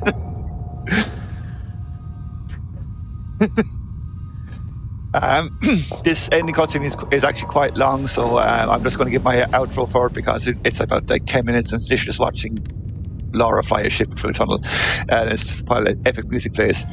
So I've been VJ Smith. This is Enemy Zero Minus Edition. If you want to know anything about this run, go to speedrun.com, look up Enemy Zero, and I have all the resources here for how to get running windowed mode in Windows 10 upwards, how to get controller support working, run guides, everything you could need to get this edition running. And if you want to reach out and talk to me about this run or any of the runs I do, please feel free to reach out. I love talking about all this stuff. And thank you again for having me on. Helix, much appreciated. Hey, thanks so much for being here. That was a blast. Happy birthday again, by the way. Thank you. Yeah, thank you all for watching Parallel Universe on GDQ Hotfix. I am always looking for submissions for mods, fan games, community-created content to have on the show. So head over to gdq.gg/hotfix. There should be a link there. It says, our run submissions are open. You can click on that and submit your own runs to Parallel Universe or to any other Hotfix show. I also highly recommend, while you're on that Hotfix page, looking through at our entire season roster. Lots of incredible stuff here.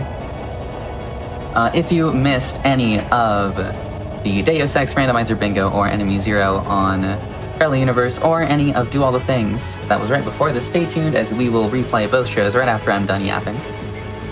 Tune in tomorrow at 1 p.m. Eastern for Fright Fatales, a weekend full of horror and horror-adjacent speedruns from the Frame Fatales crew. That'll be an absolute blast. That's starting at 1 p.m. Eastern tomorrow and Sunday.